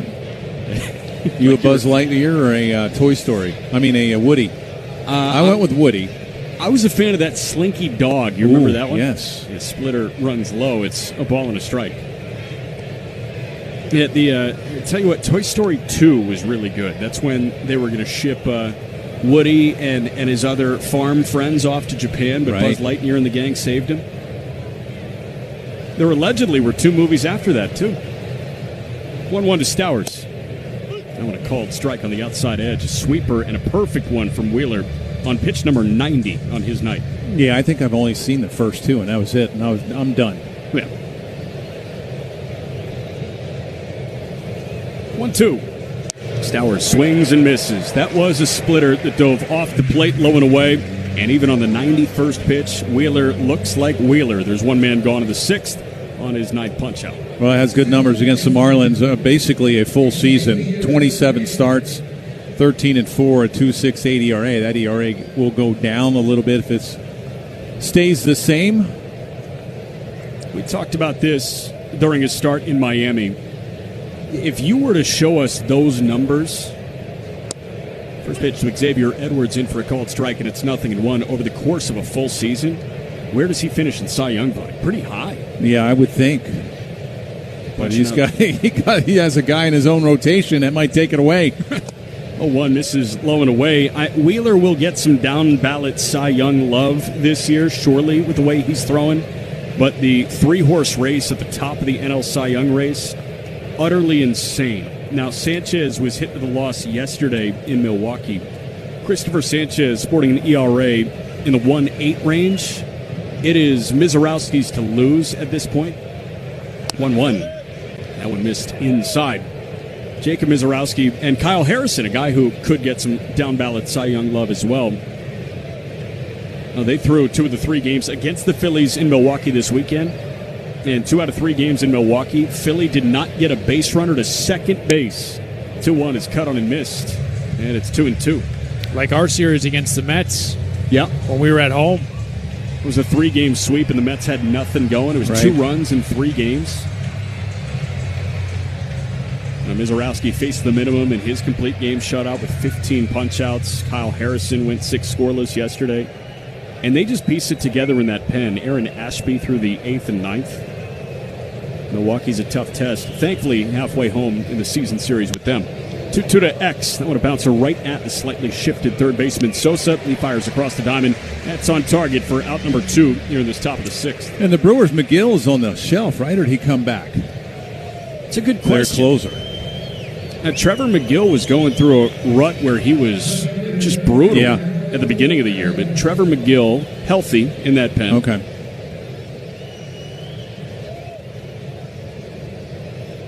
Somehow the Brewers keep doing it. It reminds me a little bit of like the Rays. You know, every time out, the Brewers are taking a step back. First pitch to Heriberto Hernandez. Chopper left side. Sosa stays back on that. Has it on a letter-high hop and his cross-diamond throw. On target and in time to get Burt to finish a 1-2-3 6th. 97 pitches in all likelihood. He's done. Zach Wheeler has fired 6 innings of 2-hit shutout ball. Through 5.5, it's 5-0 Philly on the Marlins Radio Network.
Marlins on deck.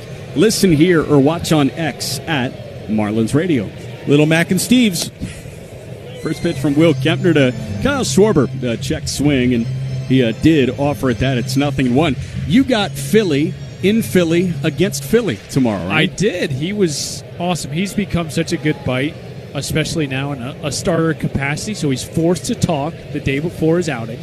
0-1 to Schwarber floats off the plate away. It's 5-0 Phillies. Daniel Moskis was joking around, or maybe he wasn't, saying, you always can get Philly to talk. So we sat down, had some good role models. I don't think we're going to see him in this series. Are we going to see Nola? I don't think so. Nope. No. Got a good conversation with Phillips about Nola.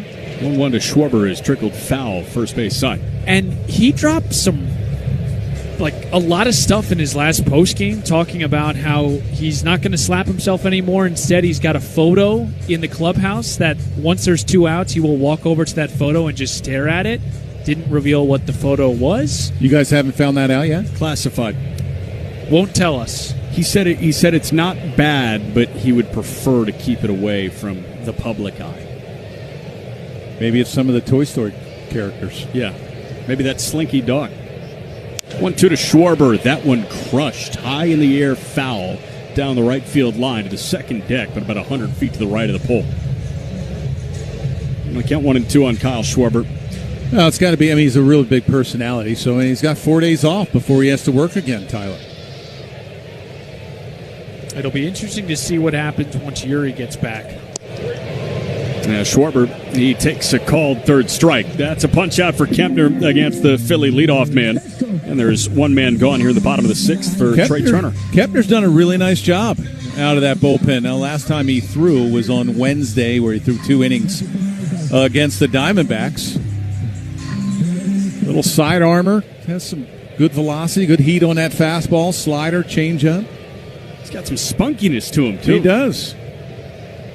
First pitch from Kempner to Turner. That one ran inside at 96 for ball 1. Now, you were saying earlier, but when we were off the air, that Tyler Phillips grew up, 30 miles, 35 miles from here? About 30 minutes, yeah. Now, was he a Philly fan growing up? Yes. Usually, if you grow up in South Jersey, 1-0 is in for a called strike. It's 1-1. It's a much shorter commute to Citizens Bank Park, obviously, rather than Yankee Stadium or Citi Field. So a lot of South Jersey people love the Eagles and the Phillies. Is it close to equidistant mileage-wise or no? No. Okay, because I was thinking like maybe traffic, like New York traffic would impede that. A 1-1 ran up and in. That hit something. It might have hit Trey Turner on the wrist. Starts walking towards the first base bag. That was 97 high and tight, and Trey Turner is aboard with a hit by pitch. Yeah, it looked like it might have got him on the wrist, the back wrist. And it was a 2-seam fastball, rode right in. Yeah, got him right on that right wrist. So mileage-wise, it's way shorter.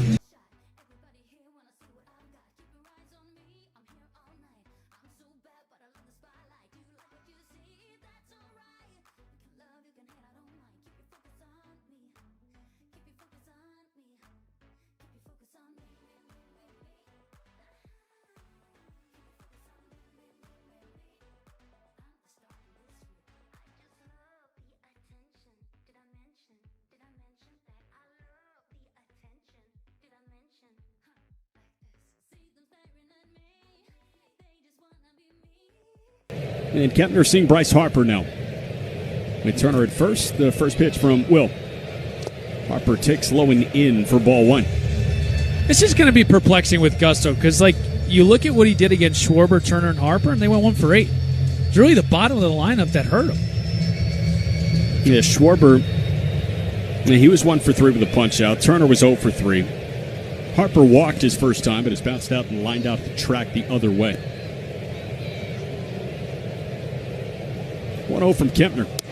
Harper takes a called strike at 96, and it's 1-1. Turner, 14 stolen bases on the year. By the looks of it, he doesn't really have a big lead. A lot of times when hitters get hit, especially somebody with Turner's speed, they'll try to take off and try to rub that in a little bit, get in scoring position. 1-1. Harper, he drills one out to left center field. Burt on the move, tailing towards him. He reaches up and he makes the catch on the line drive. Harper has squared up 2 balls in his last 2 at-bats, and he's wearing some frustration on his face as he walks back to the first base dugout without number 2. Yeah, he got a pitch up in his zone from Kempner, and I thought this might be getting into that left center field gap. But that ball off the left-handed hitter, the ball's going to tail towards the left field line, and Hernandez was able to run that ball down. And one final reminder tonight to make your favorite Marlins All-Stars. Cast your 2026 Konami eBaseball MLB All-Star Ballot daily or visit MLB.com/vote. First pitch to Brandon Marsh is fouled back. That was a fastball at 96, and it's 0-1. No, Will Kempner is still going with the 2 buttons unbuttoned, but as he gets deeper into the outing, it seems like the crease on the jersey and the opening is becoming greater and greater. Taco meat is what you call the chest hair that's hanging out. 1 is cut on and missed a sweeper. Taco meat? It's 0-2. Oh, I don't know if I'll ever eat a taco again. That's what you call the chest hair popping out of the jersey. No. Yeah. I'm going to throw up in my mouth right now. Your taco meat out on a nice summer Philadelphia Monday. It's halfway to tarps off. Runner at first, 2 men gone. 0-2. He's dribbled foul by Marsh. You got Kempner going with that look, and he snatches the ball back. And he totally has the mannerisms of that 8th inning guy. Fish down 5-0 right now in the 6th, but you got to love to see this from a guy 6 appearances into his career. Yeah, absolutely. You love the mound presence. You love how he's aggressive. 0-2 to Marsh. This is off the plate away. And whatever you could do to get an edge, it's so important to have an edge on the mound. You can't pitch passive. You have to be aggressive, and he's got the perfect demeanor. Former Gonzaga Bulldog, Will Kempner. 1-2 to Marsh. One misses up and away. And a 96-mile-an-hour fastball sailed on the side armor. The Zags, Spokane. Not much baseball you can get in, I'm sure, on the calendar in Spokane. Not a lot. Well, they have 4 seasons out there. You get over the mountains, then you'll see you'll have 4 seasons. It gets hot, gets really cold in the winter, a lot of snow. 2-2. Marsh off the end of the bat, that a bouncing ball, foul. Dribbled back to the backstop. Gonzaga obviously known for the basketball program, but they pumped out a couple of ball players. Notably, Troy Johnston went to Gonzaga, former Marlin, and then Rocky first-round pick.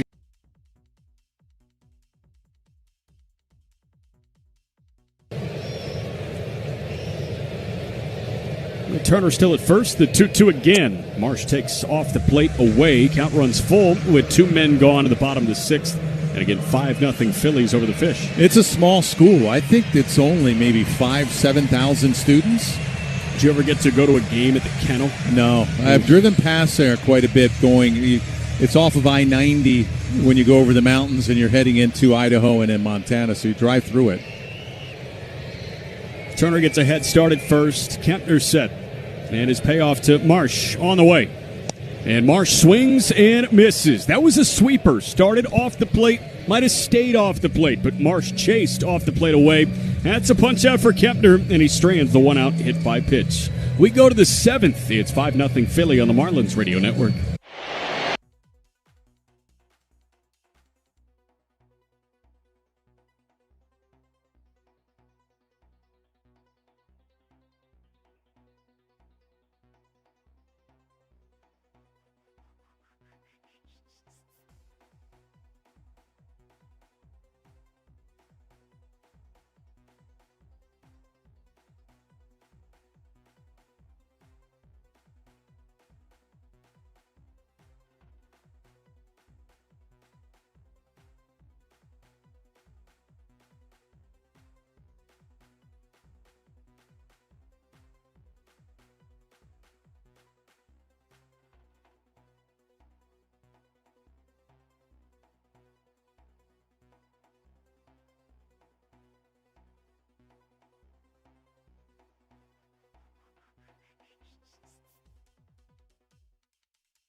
Without seeing, pitching live games with how and when he feels like he may be ready to come back and help us here in the big leagues. Well, the first pitch from the new arm, Tim Meza, is cut on a miss by Esteury Ruiz. It's 5-0 Phillies over the Fish in the top of the 7th. Well, double Joe to really good news. We talked about Yuri and now Griffin Conine, who we haven't seen since the beginning of April. I thought it was really important what Clayton said in that. The one misses upstairs. A guy that has performed at this level, it sounds like Griffin Conine is, however long it's going to take, very similar to what happened with Yuri with the hamstring injury. But he's going to be able to come back up to the big leagues now, and with the optionality. Esteury takes a sinker low and away. It's 2-1. We'll see Griff out in the outfield. We'll probably see him take some reps at first base. But to get that lefty power stick back in the lineup is going to be huge for this team. Yeah, I agree. I would love to see him stay healthy. That's the key. 2-1, a big swing and a miss, and it's 2-2. He's proved that he can hit at this level and play at this level. He just has to stay healthy. If you remember, this is where he broke his collarbone sliding into second. Right. In Philly. Yeah, that was last year. It was initially diagnosed as season-ending, but poetic justice that he came back at the end of the year in Philly. Right. With a week to go in the season, and he hit a home run in his return. 2-2, that one a roller foul off the pinch hitter Ruiz's bat. Again, 5-0 Philly. We've got a pitching change. Meza into the game. Pitching changes, of course, presented by Doral Kia. Reminder, you always pay less with your Pricito at Doral Kia. Visit us at Doral Kia or at DoralKia.com. I mean, now that you've talked about the need and desire, 2-2 is cut on and missed. That was a sinker. Ruiz got a piece. It was a foul ball, and the count remains 2-2. You talked about the need and the desire to kind of lengthen this lineup power-wise, and that's exactly what Conine can do on top of Stowers, on top of Casey behind that top right, third. And you're still looking for that consistency. Somebody that 2-2 now is cut on and missed. That a heater at 96, and that's out number one. And that puts a little fear in a pitch, from a pitcher. And if he can add that, and maybe it relaxes like a Stowers, maybe it relaxes a Casey, and they don't feel like, hey, where's my power? I mean, you got to figure that Stowers is like, why? I mean, I hit 25 homers, and I'm not finding it right now. Maybe putting Conine in this lineup, taking maybe some of the pressure off of that. First pitch to Marcy for a called strike. The only thing it becomes is they're really left-handed hitting dominant. Yeah. You don't have that power righty. You have a lot of power lefties, which you love, but you don't have that righty to mix in there. And one misses low and in. And when Stowers is going right, he is that everyday guy that can hit the ball out of the ballpark against both-handedness. Plays good defense, has a really good arm in the outfield. Conine, certainly. Heriberto Hernandez, a righty power bat as well, but you want him playing much every day against left-handed pitching. Going in for a called strike, and it's 1-2. So it's just a fun jigsaw puzzle to try and put together when Conine comes back. And you'd think on Conine's return, you'd get a little bit more resolution on Stowers' defensive home. Now with a chopper high over the mound, Meza off the back of the hill, grabs it, he fires, and it's low. Nearly dug out by Harper, but it hit off the heel of his glove, and Marcy is aboard. We'll see if this is a hit or a throwing error on Meza. It sounds like they're going to give him an error. That's a one-out base runner for the Fish. Well, he fielded it. He went behind the rubber, fielded it. It looked like he couldn't get a good grip, and then once he got a good grip, he just unloaded it about 40 feet away from Harper, and it was down in the dirt, and Harper couldn't come up with it. And that's going to go E1. Did a nice job of going back behind the mound, but he just could not get a grip, and then lawn darted it over to first. You ever seen the Savannah Bananas pitcher on stilts? Yes. It's kind of what he looked like. Exactly. He's like struggling to maintain proper walking form on the back of the hill. But hey, pitchers are athletes, right? Got a pinch hitter, Leo Jimenez, into the game, and Jimenez takes low and away for ball one. That didn't look very athletic. So Leo Jimenez hitting in place of Joe Mack. We'll see Hicks catch the rest of the way. Mack is done. It's 5-0 Philly here in the top of the seventh. And the 1-0 pitch drops in for a called strike. He had a sinker at 94, and it's 1-1. Tim Meza in his 9th Major League season, making big league appearance number 410. 7 of his 9 years with Toronto. Spent a half season with the Yankees, half season with the Pirates, and now his second stint with Philly. That one misses low, and it's 2 balls and a strike on Leo. Well, now you're going to lose your DH, so if that 8-hole spot comes around again, that's going to be where the pitcher is, and you would have to use another pinch hitter. You got bats available. Haven't seen Morrell, haven't seen Norby in this one. 2-1 is fouled back in a sinker, and it's 2-2. Well, time for your bonus code tonight. Yeah, go ahead. It's not Stiegels. It's not Stiegels. Not Stiegels. Yesterday was Stiegels. Today is Zoo. Z-O-O, Zoo. The Zoo. And why would that be? 2-2 misses low. Count runs full. 5 rewards points as it always is. Zoo, Z-O-O. Philadelphia holds the honor of establishing America's first zoo. The Philadelphia Zoo was chartered in 1859, although it didn't open its doors until 1874 due to the Civil War. Today, the 3-2 pitch. Now on a bouncer over to short. Turner's got that. He shuttles to second for one on a first in time for the double play. Today it serves as a beloved institution that offers visitors the chance to explore its historic architecture and an array of wildlife. Inning-ending double play. Again, your bonus code is ZOO, Z-O-O. Time to stretch in Philly. We go to the bottom of the seventh. 5-0 Phillies on the Marlins Radio Network.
One. Now, Kempner just threw his 22nd pitch. That Will Kempner likely has 20-ish more pitches in the tank.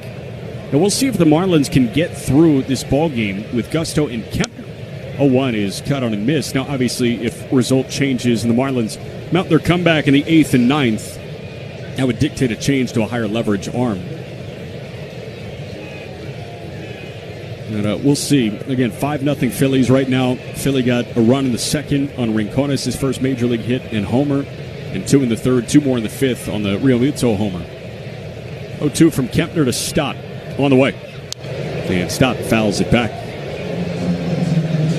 A running rebel, Bryson Stott, first-round pick of the Phillies out of UNLV. They've got a couple of Vegas natives. Harper from Vegas, right. Stott from Vegas. It's the stuff of legends now that Harper, Chris Bryant, and Joey Gallo on the same Little League team in Las Vegas. 0-2, that one popped up high in the sky, shallow left. Sanoha working back, he's calling for it, and he makes the catch for out number 1. How about that Little League team? A lot of homers. Wow. Yeah.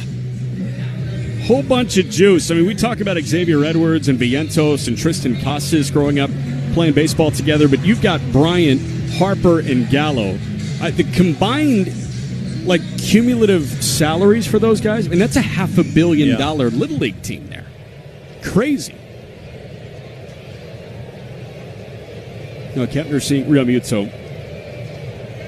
Got some defensive changes for you.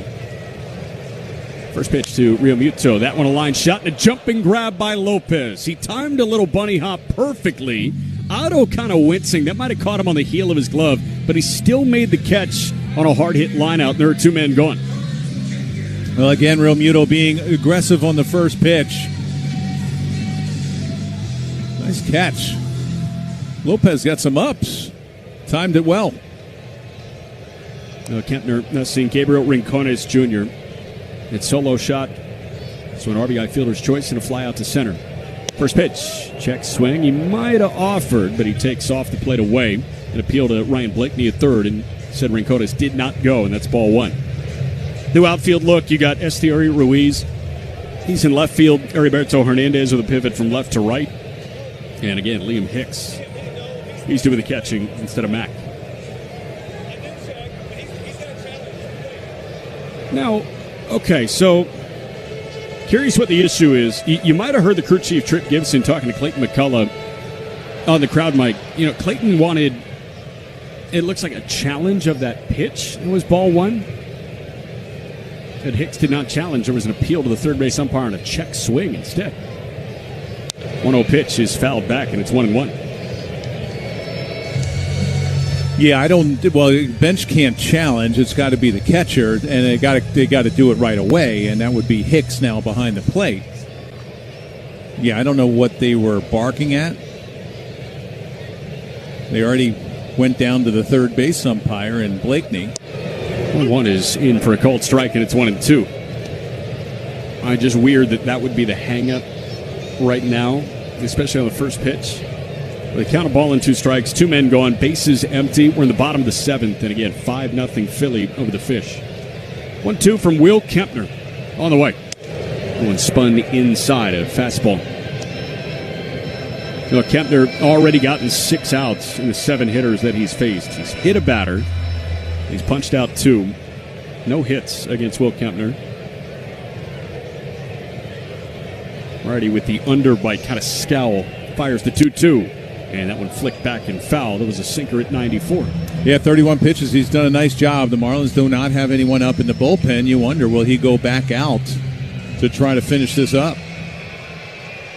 A couple of guys just jogging around. Looks like someone may start playing catch. Meanwhile, a righty's up in the Philly pen. Now Rincones lines one out to center field, hanging up for Jacob Marcy. Takes 2 steps to his right, puts it away off his right shoulder, and the inning is over. 1-2-3 for Kempner. He gets 7 outs out of the Marlin bullpen. And we go to the 8th. It's 5-0 Philly on the Marlins radio network.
We've got a pitching change.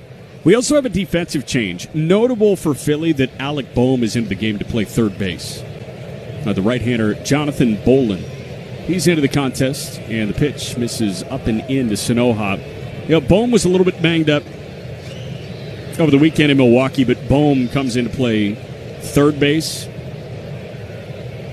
And Edmundo Sosa takes over at short, so Trey Turner is done today. Sanoja rolls one to Sosa at his new spot. Shortstop, he fires the home plate side of the first base bag. Harper tried swiping a tag, and Sanoja got his foot to the bag before Harper could tag him. That's a throwing error on Sosa, and a leadoff base runner for the Fish. Don Mattingly has his hand up, and he's going to challenge with a big smile on his face. I guess he's taking a chance here in the 8th inning. Philadelphia is challenging the safe call at first base. The ball will find you when you switch positions. And I think he might have missed.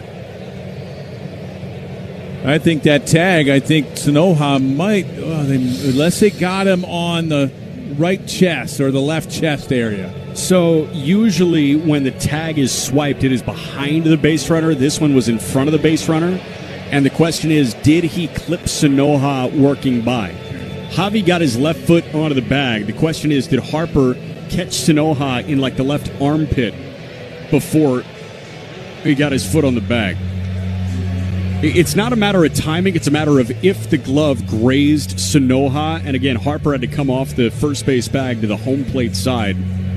As you slow it down, it's tough. They may not have the perfect angle. The Jumbotron is giving us the best angle right now, and it seems like Javi got there untouched. Yeah, I think he may have missed him. And remember, the call on the field is safe. So it has to be convincing evidence to overturn. I don't know if there's enough there to overturn this call. We always prefer our video evidence to be indisputable. Indisputable evidence. It's borrowed from the NFL challenge thing, right? Like the whole thing is beyond indisputable video evidence. Bolin, the righty, sporting a 3.92 ERA on the year. After review, the call in the field stands. The runner is safe. Philadelphia will lose their challenge. There you go. So not indisputable, very disputable. And that's a leadoff reach on air for Sanoja, leadoff base runner for the Fish. And even up 5-0 here in the top of the 8th, the Boo Birds are out for the umpiring crew here at Citizens Bank Park. Now I'm looking at the replay, and I don't see Harper making that tag. I think he missed. And I think Harper knew it as well.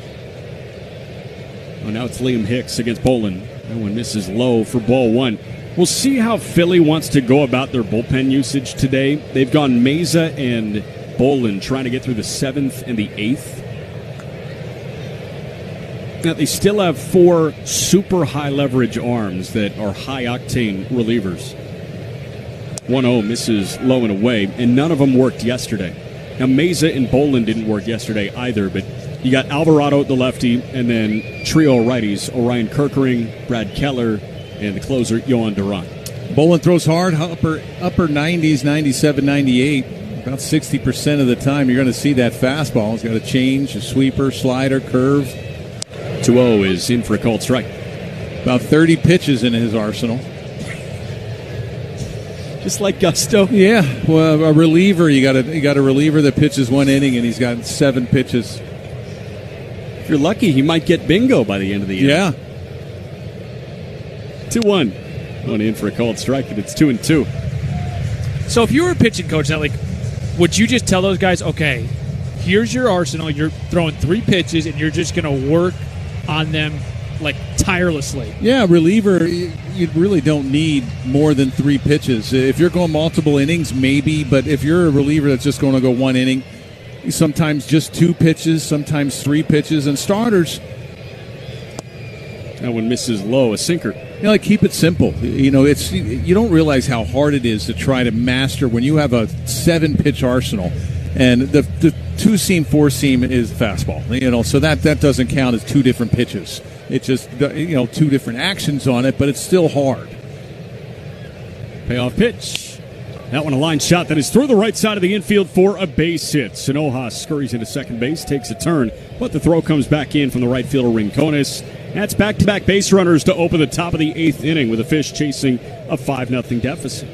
Well, let's see if they can make that error hurt. This is the second hit of the night for Hicks. He gets a fastball, and he just drills it into right field.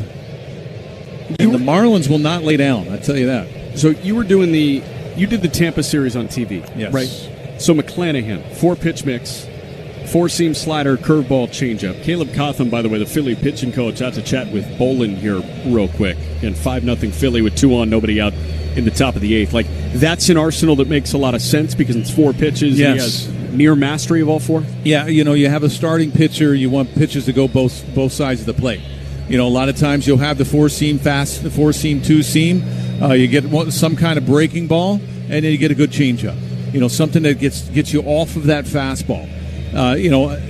Keep it simple, and that way, when you're out there in the game mound, and not just the game mound, but your throwing day, you have a little bit to try to master and say, hey, my breaking ball wasn't that great. Okay, I got to go back and I got to start working on that. What's the saying? Something of many, master of none. Right. Yeah. And the more pitches you have, how can you go through your whole arsenal in a bullpen day? You don't want to wear yourself out when you're getting some work in down there. First pitch to Otto Lopez. Big swing and a foul back. Jack of all trades, master of none. There you go. And it's just, starting, it should just be simple. When you fire, you look at Gusto with the cutter, slider, sweeper. Pick one. 0-1. Now Otto, he bounces one to the backhand of the third baseman. Bohm, he fires to second for 1. On to first. Not in time. Otto legs it out. Stays out of the double play with a fielder's choice. So you go 5-4. Bohm to the second baseman, Stott. Middleman, Hicks retired. 1 man gone. Runners at the corners for Kyle Stowers. Kyle so far today, he's 0 for 3 with a couple of punch-outs. We'll see Bolin. There is a right-hander that just got up in the Philly pen. That looks like it could be Duran. Well, one swing of the bat, all of a sudden it becomes a save situation for the Phillies. That is Kirkering. Kirkering.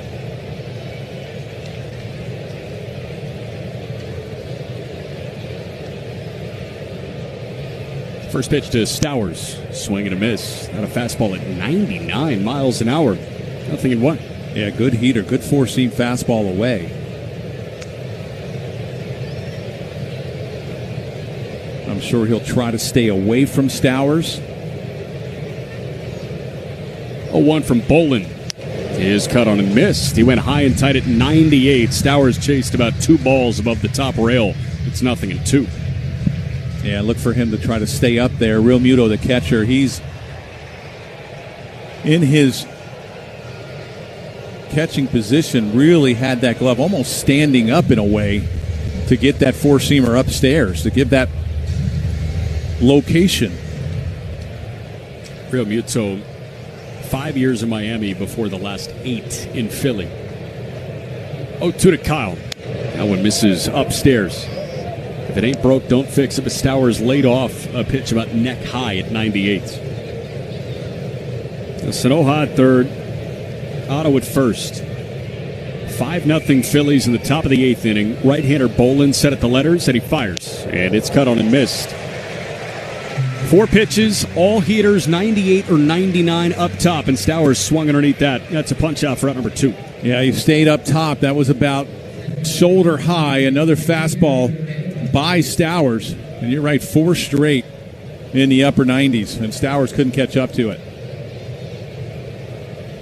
You know, it's X.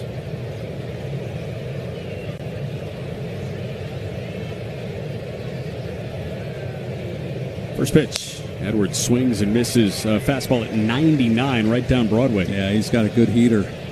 You notice that the defensive alignment that the Phillies throw out, they don't play anybody to pull. They play straight-up defense, especially when there's runners on. The second baseman and shortstop do not shade depending on the hitter. One is fouled back, and it's quickly 0-2. Why do you think that is? You think that's a Mattingly thing? I probably, because if you watch teams, they're playing with Edwards as a left-handed hitter, you would have the shortstop almost right behind second or trying to push that envelope. And I think, Mattingly, hey, let's play everybody straight up. We're not going to have baseballs leak through the hole. You have a guy in Bolin who heats it up, so the odds of pulling him are probably not there. X behind the count, 0-2. Bolin fires. And that one misses low. The Marlins, and I don't think this exists on Fangraphs or anything, but they have to be near the top of the league in shift beaters. Like in terms of shifted infields, and you just roll one through a vacated right side or left side. 1-2. X reaches for that, sprays it foul left side. So you'd think you learn that pattern over the first 65, 70 ball games, and opposing defenses would adjust, but it seems like opposing defenses are kind of when in doubt shift, and the Phillies not so much tonight. No, and if I'm out on the mound and I see guys shift, I mean, it probably plays with your head a little bit, and you're like, oh my gosh, I got to keep it in a certain spot so he doesn't hit that hole, and if it does hit that hole, you're going nuts. 1-2. X again pops it back and foul. Right, shorten up his swing, and that's all he's seen is four-seam fastballs at 90 and above. That last pitch was at 100.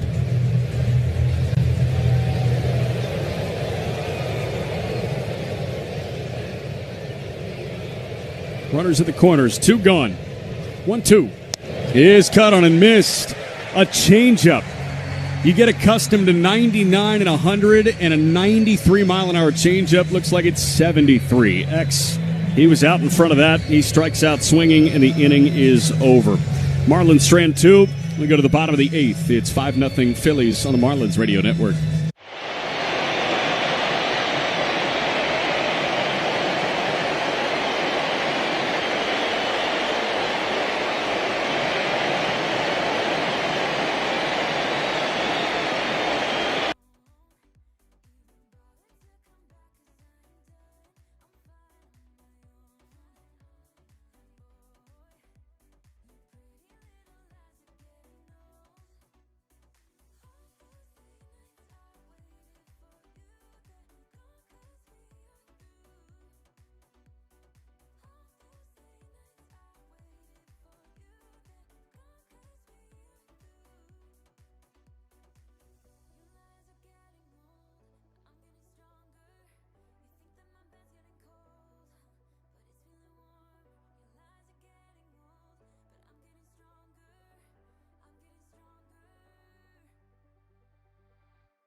Is going to see a new arm. Left-hander Cade Gibson into the game, and a pitching change, of course, brought to you by Doral Kia. Again, you always pay less with your Pricito at Doral Kia. First pitch to Crawford in for a called strike. Visit us at Doral Kia or at DoralKia.com. Now, Carl Crawford certainly gave you a headache when he got to first base, but did he give you some headaches when he was hitting? I don't think so. I probably didn't face him a whole lot because he was a lefty. One to Justin is fouled away left side. It's 0-2. But if I came on, if there was a right-hander on deck, I mean, if he's on first, you got to keep him close because you know he was going to go. And he was a little stockier than his son. And his son's a little bit leaner, maybe a little taller. But Carl's a good player, good outfielder, a really good hitter. 0-2. That one reached for and popped foul left side and out of play. Justin Crawford, another guy that decided to make his way to one of those high school sports powerhouses. He went to Bishop Gorman in Las Vegas. First-round pick of the Phillies a couple of years ago. A talented center fielder for Philly, but he puts the ball on the ground a lot. 0-2. Misses off the plate away. And you think, okay, you know what? You got a speed demon like this. You'd like to see more ground balls than pop-ups. But 57% of the time coming into the ball game, that's just probably too much to survive. Hicks, granted time, he's going to go out and chat with Gibson. By the way, defensive change. Xavier Edwards done today, so Sanoha with a pivot from third to second, and Connor Norby backfills at third base. But I understand why it would drive you up a wall. You know, if your favorite team had a player that ran like the wind and just popped it up constantly. So I guess you'd appreciate the ground balls a little bit more from a guy that can run like that. Looks just like his dad.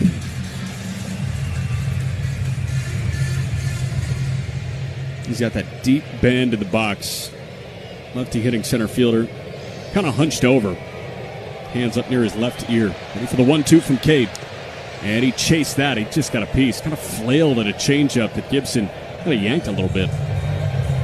Yeah, it looks like Crawford pulls off the ball a little bit, especially from a left-handed pitcher. He barely got a piece of that changeup away. It feels like the Marlins have run into a long period of time. That one rolled back and foul, and it's 1-2 again. Where they really haven't had to deal with too many left-handed starters, but they got to deal with one tomorrow night in the former Fish Jesus Luzardo. Luzardo and Tyler Phillips. What do you want to see from Phillips against this Philly lineup? Well, just like what Gusto is supposed to do. You got to attack, and you got to attack with your fastball. And he did a great job his last outing of cutting down a lot of pitches per at-bat. You didn't see a lot of 3-2 counts. 1-2 again, reach for and a flare just over the jumping glove of Otto Lopez.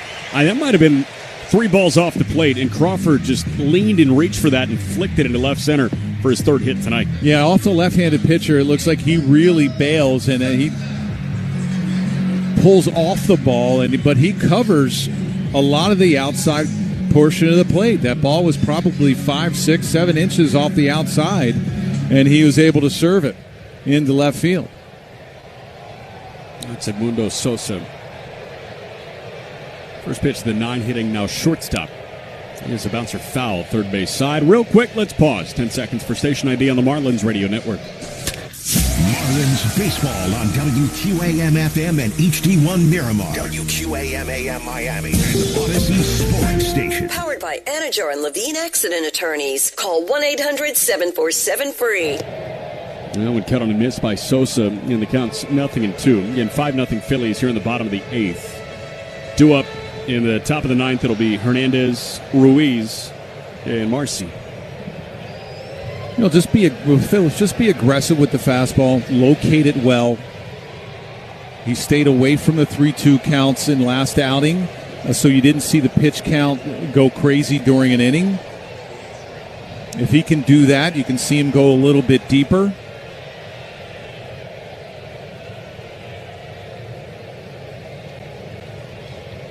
Two from Gibson. On a roller foul, third base side.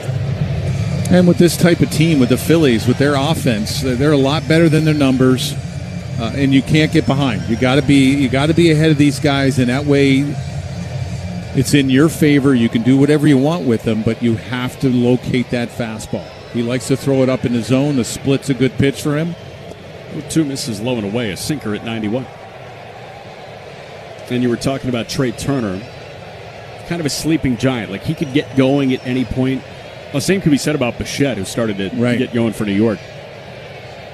But Turner has got a note passed along to us from, again, the great Adam Nichols of Marlins Communications. 1-2. That one misses off the plate away. Great Nichols that didn't get an Elliott jersey. Just tough. You want this one?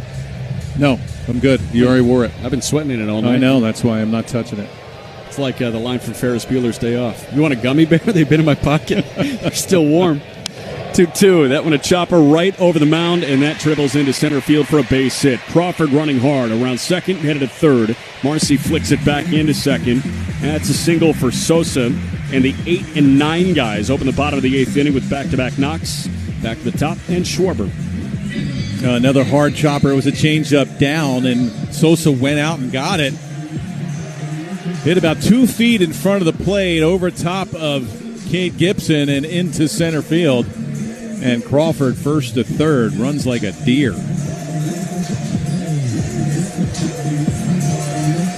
Well, that note from Adam Nichols. The Flanagan's jersey lists Adam Nichols. Trey Turner removed from the game with a right wrist contusion. Will be further evaluated. First pitch sweeper missed inside to Schwarber for ball 1.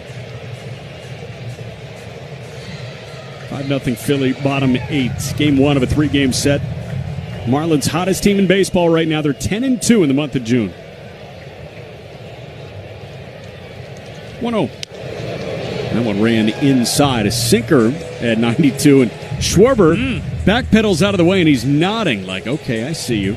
Yeah, he had some words for Gibson. He's having some words for Hicks as well. That ball was up and in. Trey Turner already got hit on the hand, and Schwarber definitely did not like it. Schwarber was seeing red for a minute. He said something to Gibson and was nodding as he looked at him. 2-0. Schwarber takes off the plate away. A curveball on the count 3-0. You know, with hitters, because they don't get pitched inside a whole lot, they lead with their hands. When you had pitchers that pitched inside, they turned away from it. So, they were used to getting pitched inside, so they're able to turn and get it off of their shoulder or be able to get out of the way easier. 3-0 pitch spins upstairs for ball 4. That's a 4-pitch walk to load the bases for Alec Bohm. But now every hitter leads with their hands, and you see a lot of pitches off the forearm, the hands, the wrist. Turner got one off his right wrist. Daniel Moskis out to chat ahead of a matchup with Bohm.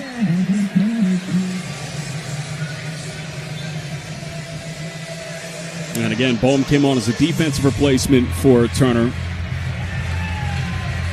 Bohm was a little nicked up over the weekend in Milwaukee. Now Turner a little nicked up. Now Moskis chatting with Gibson and the entirety of the Marlin infield.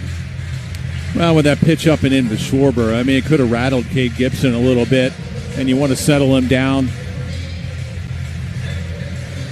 And right here, you just want to limit the damage. You have bases loaded, nobody out. You would love a ground ball to try to get the force out at home. But you have to tell yourself in some occasion, hey, I'm probably going to give up one run. I can't give up any more. Bases loaded, infield in. Gibson fires the first pitch. And Bohm takes a called strike 1. Now, can you tell, is that still Kirkering warming up in the Philly pen? It looks a little Duran-ish out there with a red leather glove. It would be surprising to see Duran throw in this kind of ball game. 0-1. Bohm takes a called strike. A changeup, and it's 0-2. Well, slider away for strike 1. Good changeup down the middle. You can go back to that changeup down and away. 0-2 to Bohm. He takes inside, and again, you start to see him leading with his hands and pulling back on a slider in. Right, and some of it's like, oh, hey, we got to catch up to velocity. A lot of it is pulling, trying to get out in front of the ball.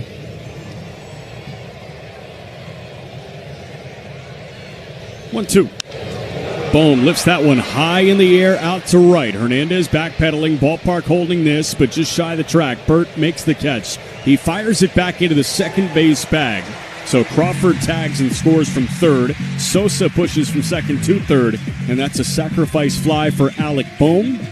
And it's 6-0 Philly in the bottom of the 8th. Well, there you go. You're probably giving up one run with bases loaded, nobody out. Now this is where you have to bear down, try to get that strikeout, or try to get a ground ball and get a double play and get yourself out of this inning. Left-on-left matchup for Gibson against Harper. First pitch. Harper charges up and bounces one foul first base side. It is amazing to kind of see him coil up and get ready to pounce. You see him sink into that back leg and the hands pop up like he's gearing up like an old school video game. Yeah, and if you're Gibson out there, just because you came up and in the Schwarber, don't let the hitters intimidate you. Still come up and in if that's where you feel you can get outs. 0-1. Harper mashes high in the air out to right again, shy of the track. Heriberto makes the catch on the liner. That is deep enough to plate Sosa. It's out number 2, but it is a productive out number 2 for Harper. A sacrifice fly, and it's 7-0 Philly in the 8th. He got a hanging sweeper that he just got on top of. He was able to lift it out in the right field for a sac fly, but it was a hanger, and it was a little bit easier to get that ball in the air to score another run for the Phillies. Now it's Marsh in a left-on-left matchup. First pitch. Marsh takes low and away for ball one.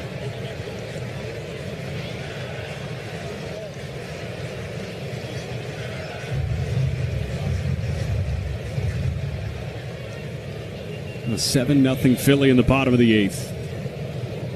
Schwarber's at first. 1-0 to Marsh. That one fouled back, and it's 1-1. And back at it tomorrow night at 6:40 p.m. Ahead of a getaway Wednesday will be Sandy Alcantara against Andrew Painter, who worked behind an opener his last time.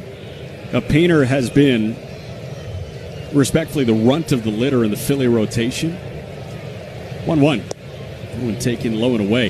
They had Taijuan Walker for the front month, and they released Taijuan Walker from that big money deal. Painter, the rookie, was considered a possible favorite for NL Rookie of the Year, but he's thrown to a mid-6 ERA. South Florida kid. 2-1. Marsh takes up and in for ball three. Cade Gibson has fired 27 pitches here in this bottom of the eighth. Again, Marsh, a pitch up and in, and Marsh is having words for both the umpire and also Hicks. Hey, that's where you got to pitch. If that's where you're getting outs and you don't like it in there, tough. Get out of the way. Yeah. And a left-on-left, the 3-1 to Marsh. That a called strike two. Slider up top. Phillies have two available challenges, but in a low-leverage situation, they're not going to use one. By the way, the righty with the red leather glove is not Duran. It's Chase Shugart. We're far away. Shugart and Duran are very different physiques. From this distance, they all look alike. 3-2 is in there for a called third strike. A sinker at 93. Gibson straightens a man at first, but two come in a laborious bottom of the eighth. Go to the ninth. Last licks for the Fish. It's 7-0 Phillies on the Marlins Radio Network.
Chase Shugart into the game. A 29-year-old from Bridge City, Texas.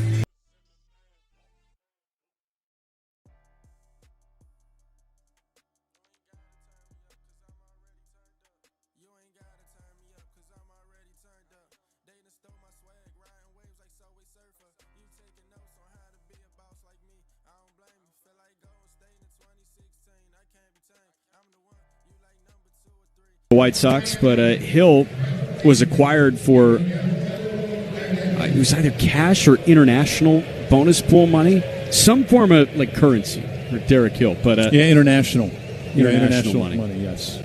So he's in right field for Philly again. 7-0 Phillies here in the top of the ninth inning. Now, it can be cash, but you got to specify what kind of cash. International pool money. First pitch to Burt, in for a called strike one. A few euros. Couple Maybe pesos. some bees. Not to be confused with soda money for David Justice in the movie. That would cut on and miss. Sweeper, and it's 0-2 against Burt. Few Guys paid for loons. soda? Loons. Speaking of which, how about Looney Dog Night Yes. at Rogers Center? What was it? 90-some thousand hot Up to dogs? like they sold? 90,000 dogs. Who too? That one, a line shot into center field. That's down for a base hit. Heriberto Hernandez with a leadoff single here in the road ninth. Some crypto. Yeah. DerekHill.eth. So now it's Esteri Ruiz against Chase Shugart. Now, this spot in the lineup has been tough tonight. Owen Casey over 2 with a couple of punch-outs. Ruiz, he struck out swinging his first time up. Right on right matchup for Shugart. First pitch runs upstairs for ball one. The one thing about this Philly bullpen, they don't walk guys. They're 30th in baseball with the least amount of walks. They keep the ball in the ballpark. Their starters have been giving them innings. 1-0 is in for a called strike one. So 23rd in baseball in innings. So that when you have starters go deep in the game, that will help you in the long run, especially around August, September, when you're going to need those relievers. And, sometimes they're not good innings from the starter. 0-1 is lifted high in the air, foul, right side and into the seats. Like, Nola has taken some serious lumps this year. Painter has taken some serious lumps. But at the end of the day, if you have to wave the white flag a couple of times, you're still set up for success and you save the bullpen. Right. I remember the 24 World Series. Esteri puts a charge in one out to left, but it's hanging up on a line for Brandon Marsh. He makes the grab for out number one.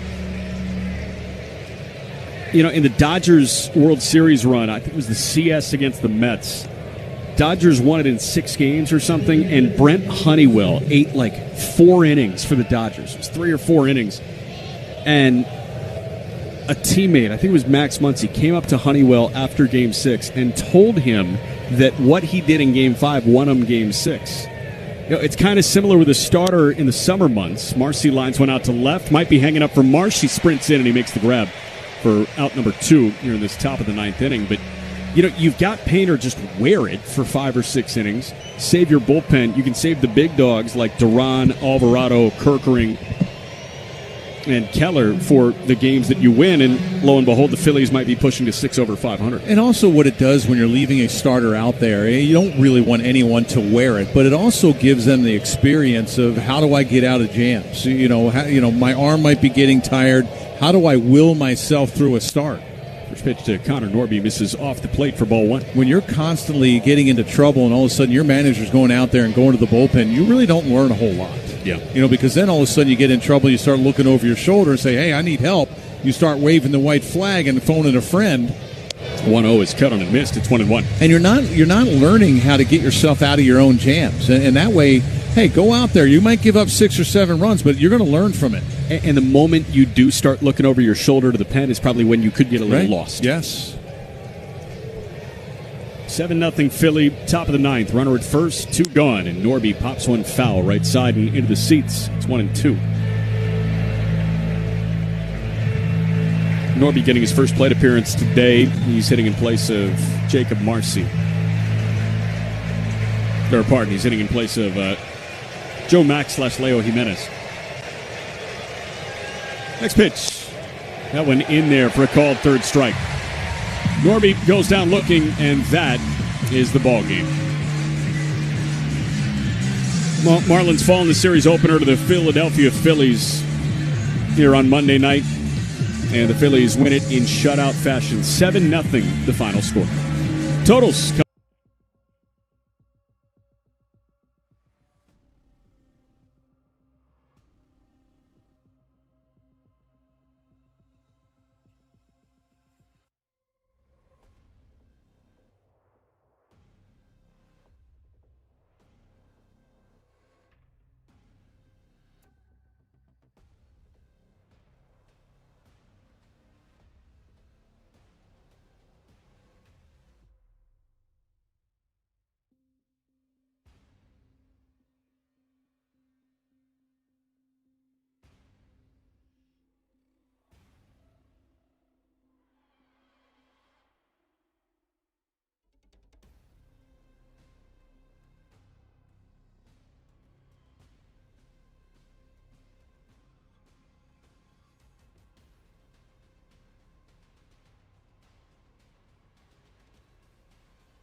trust, no hope.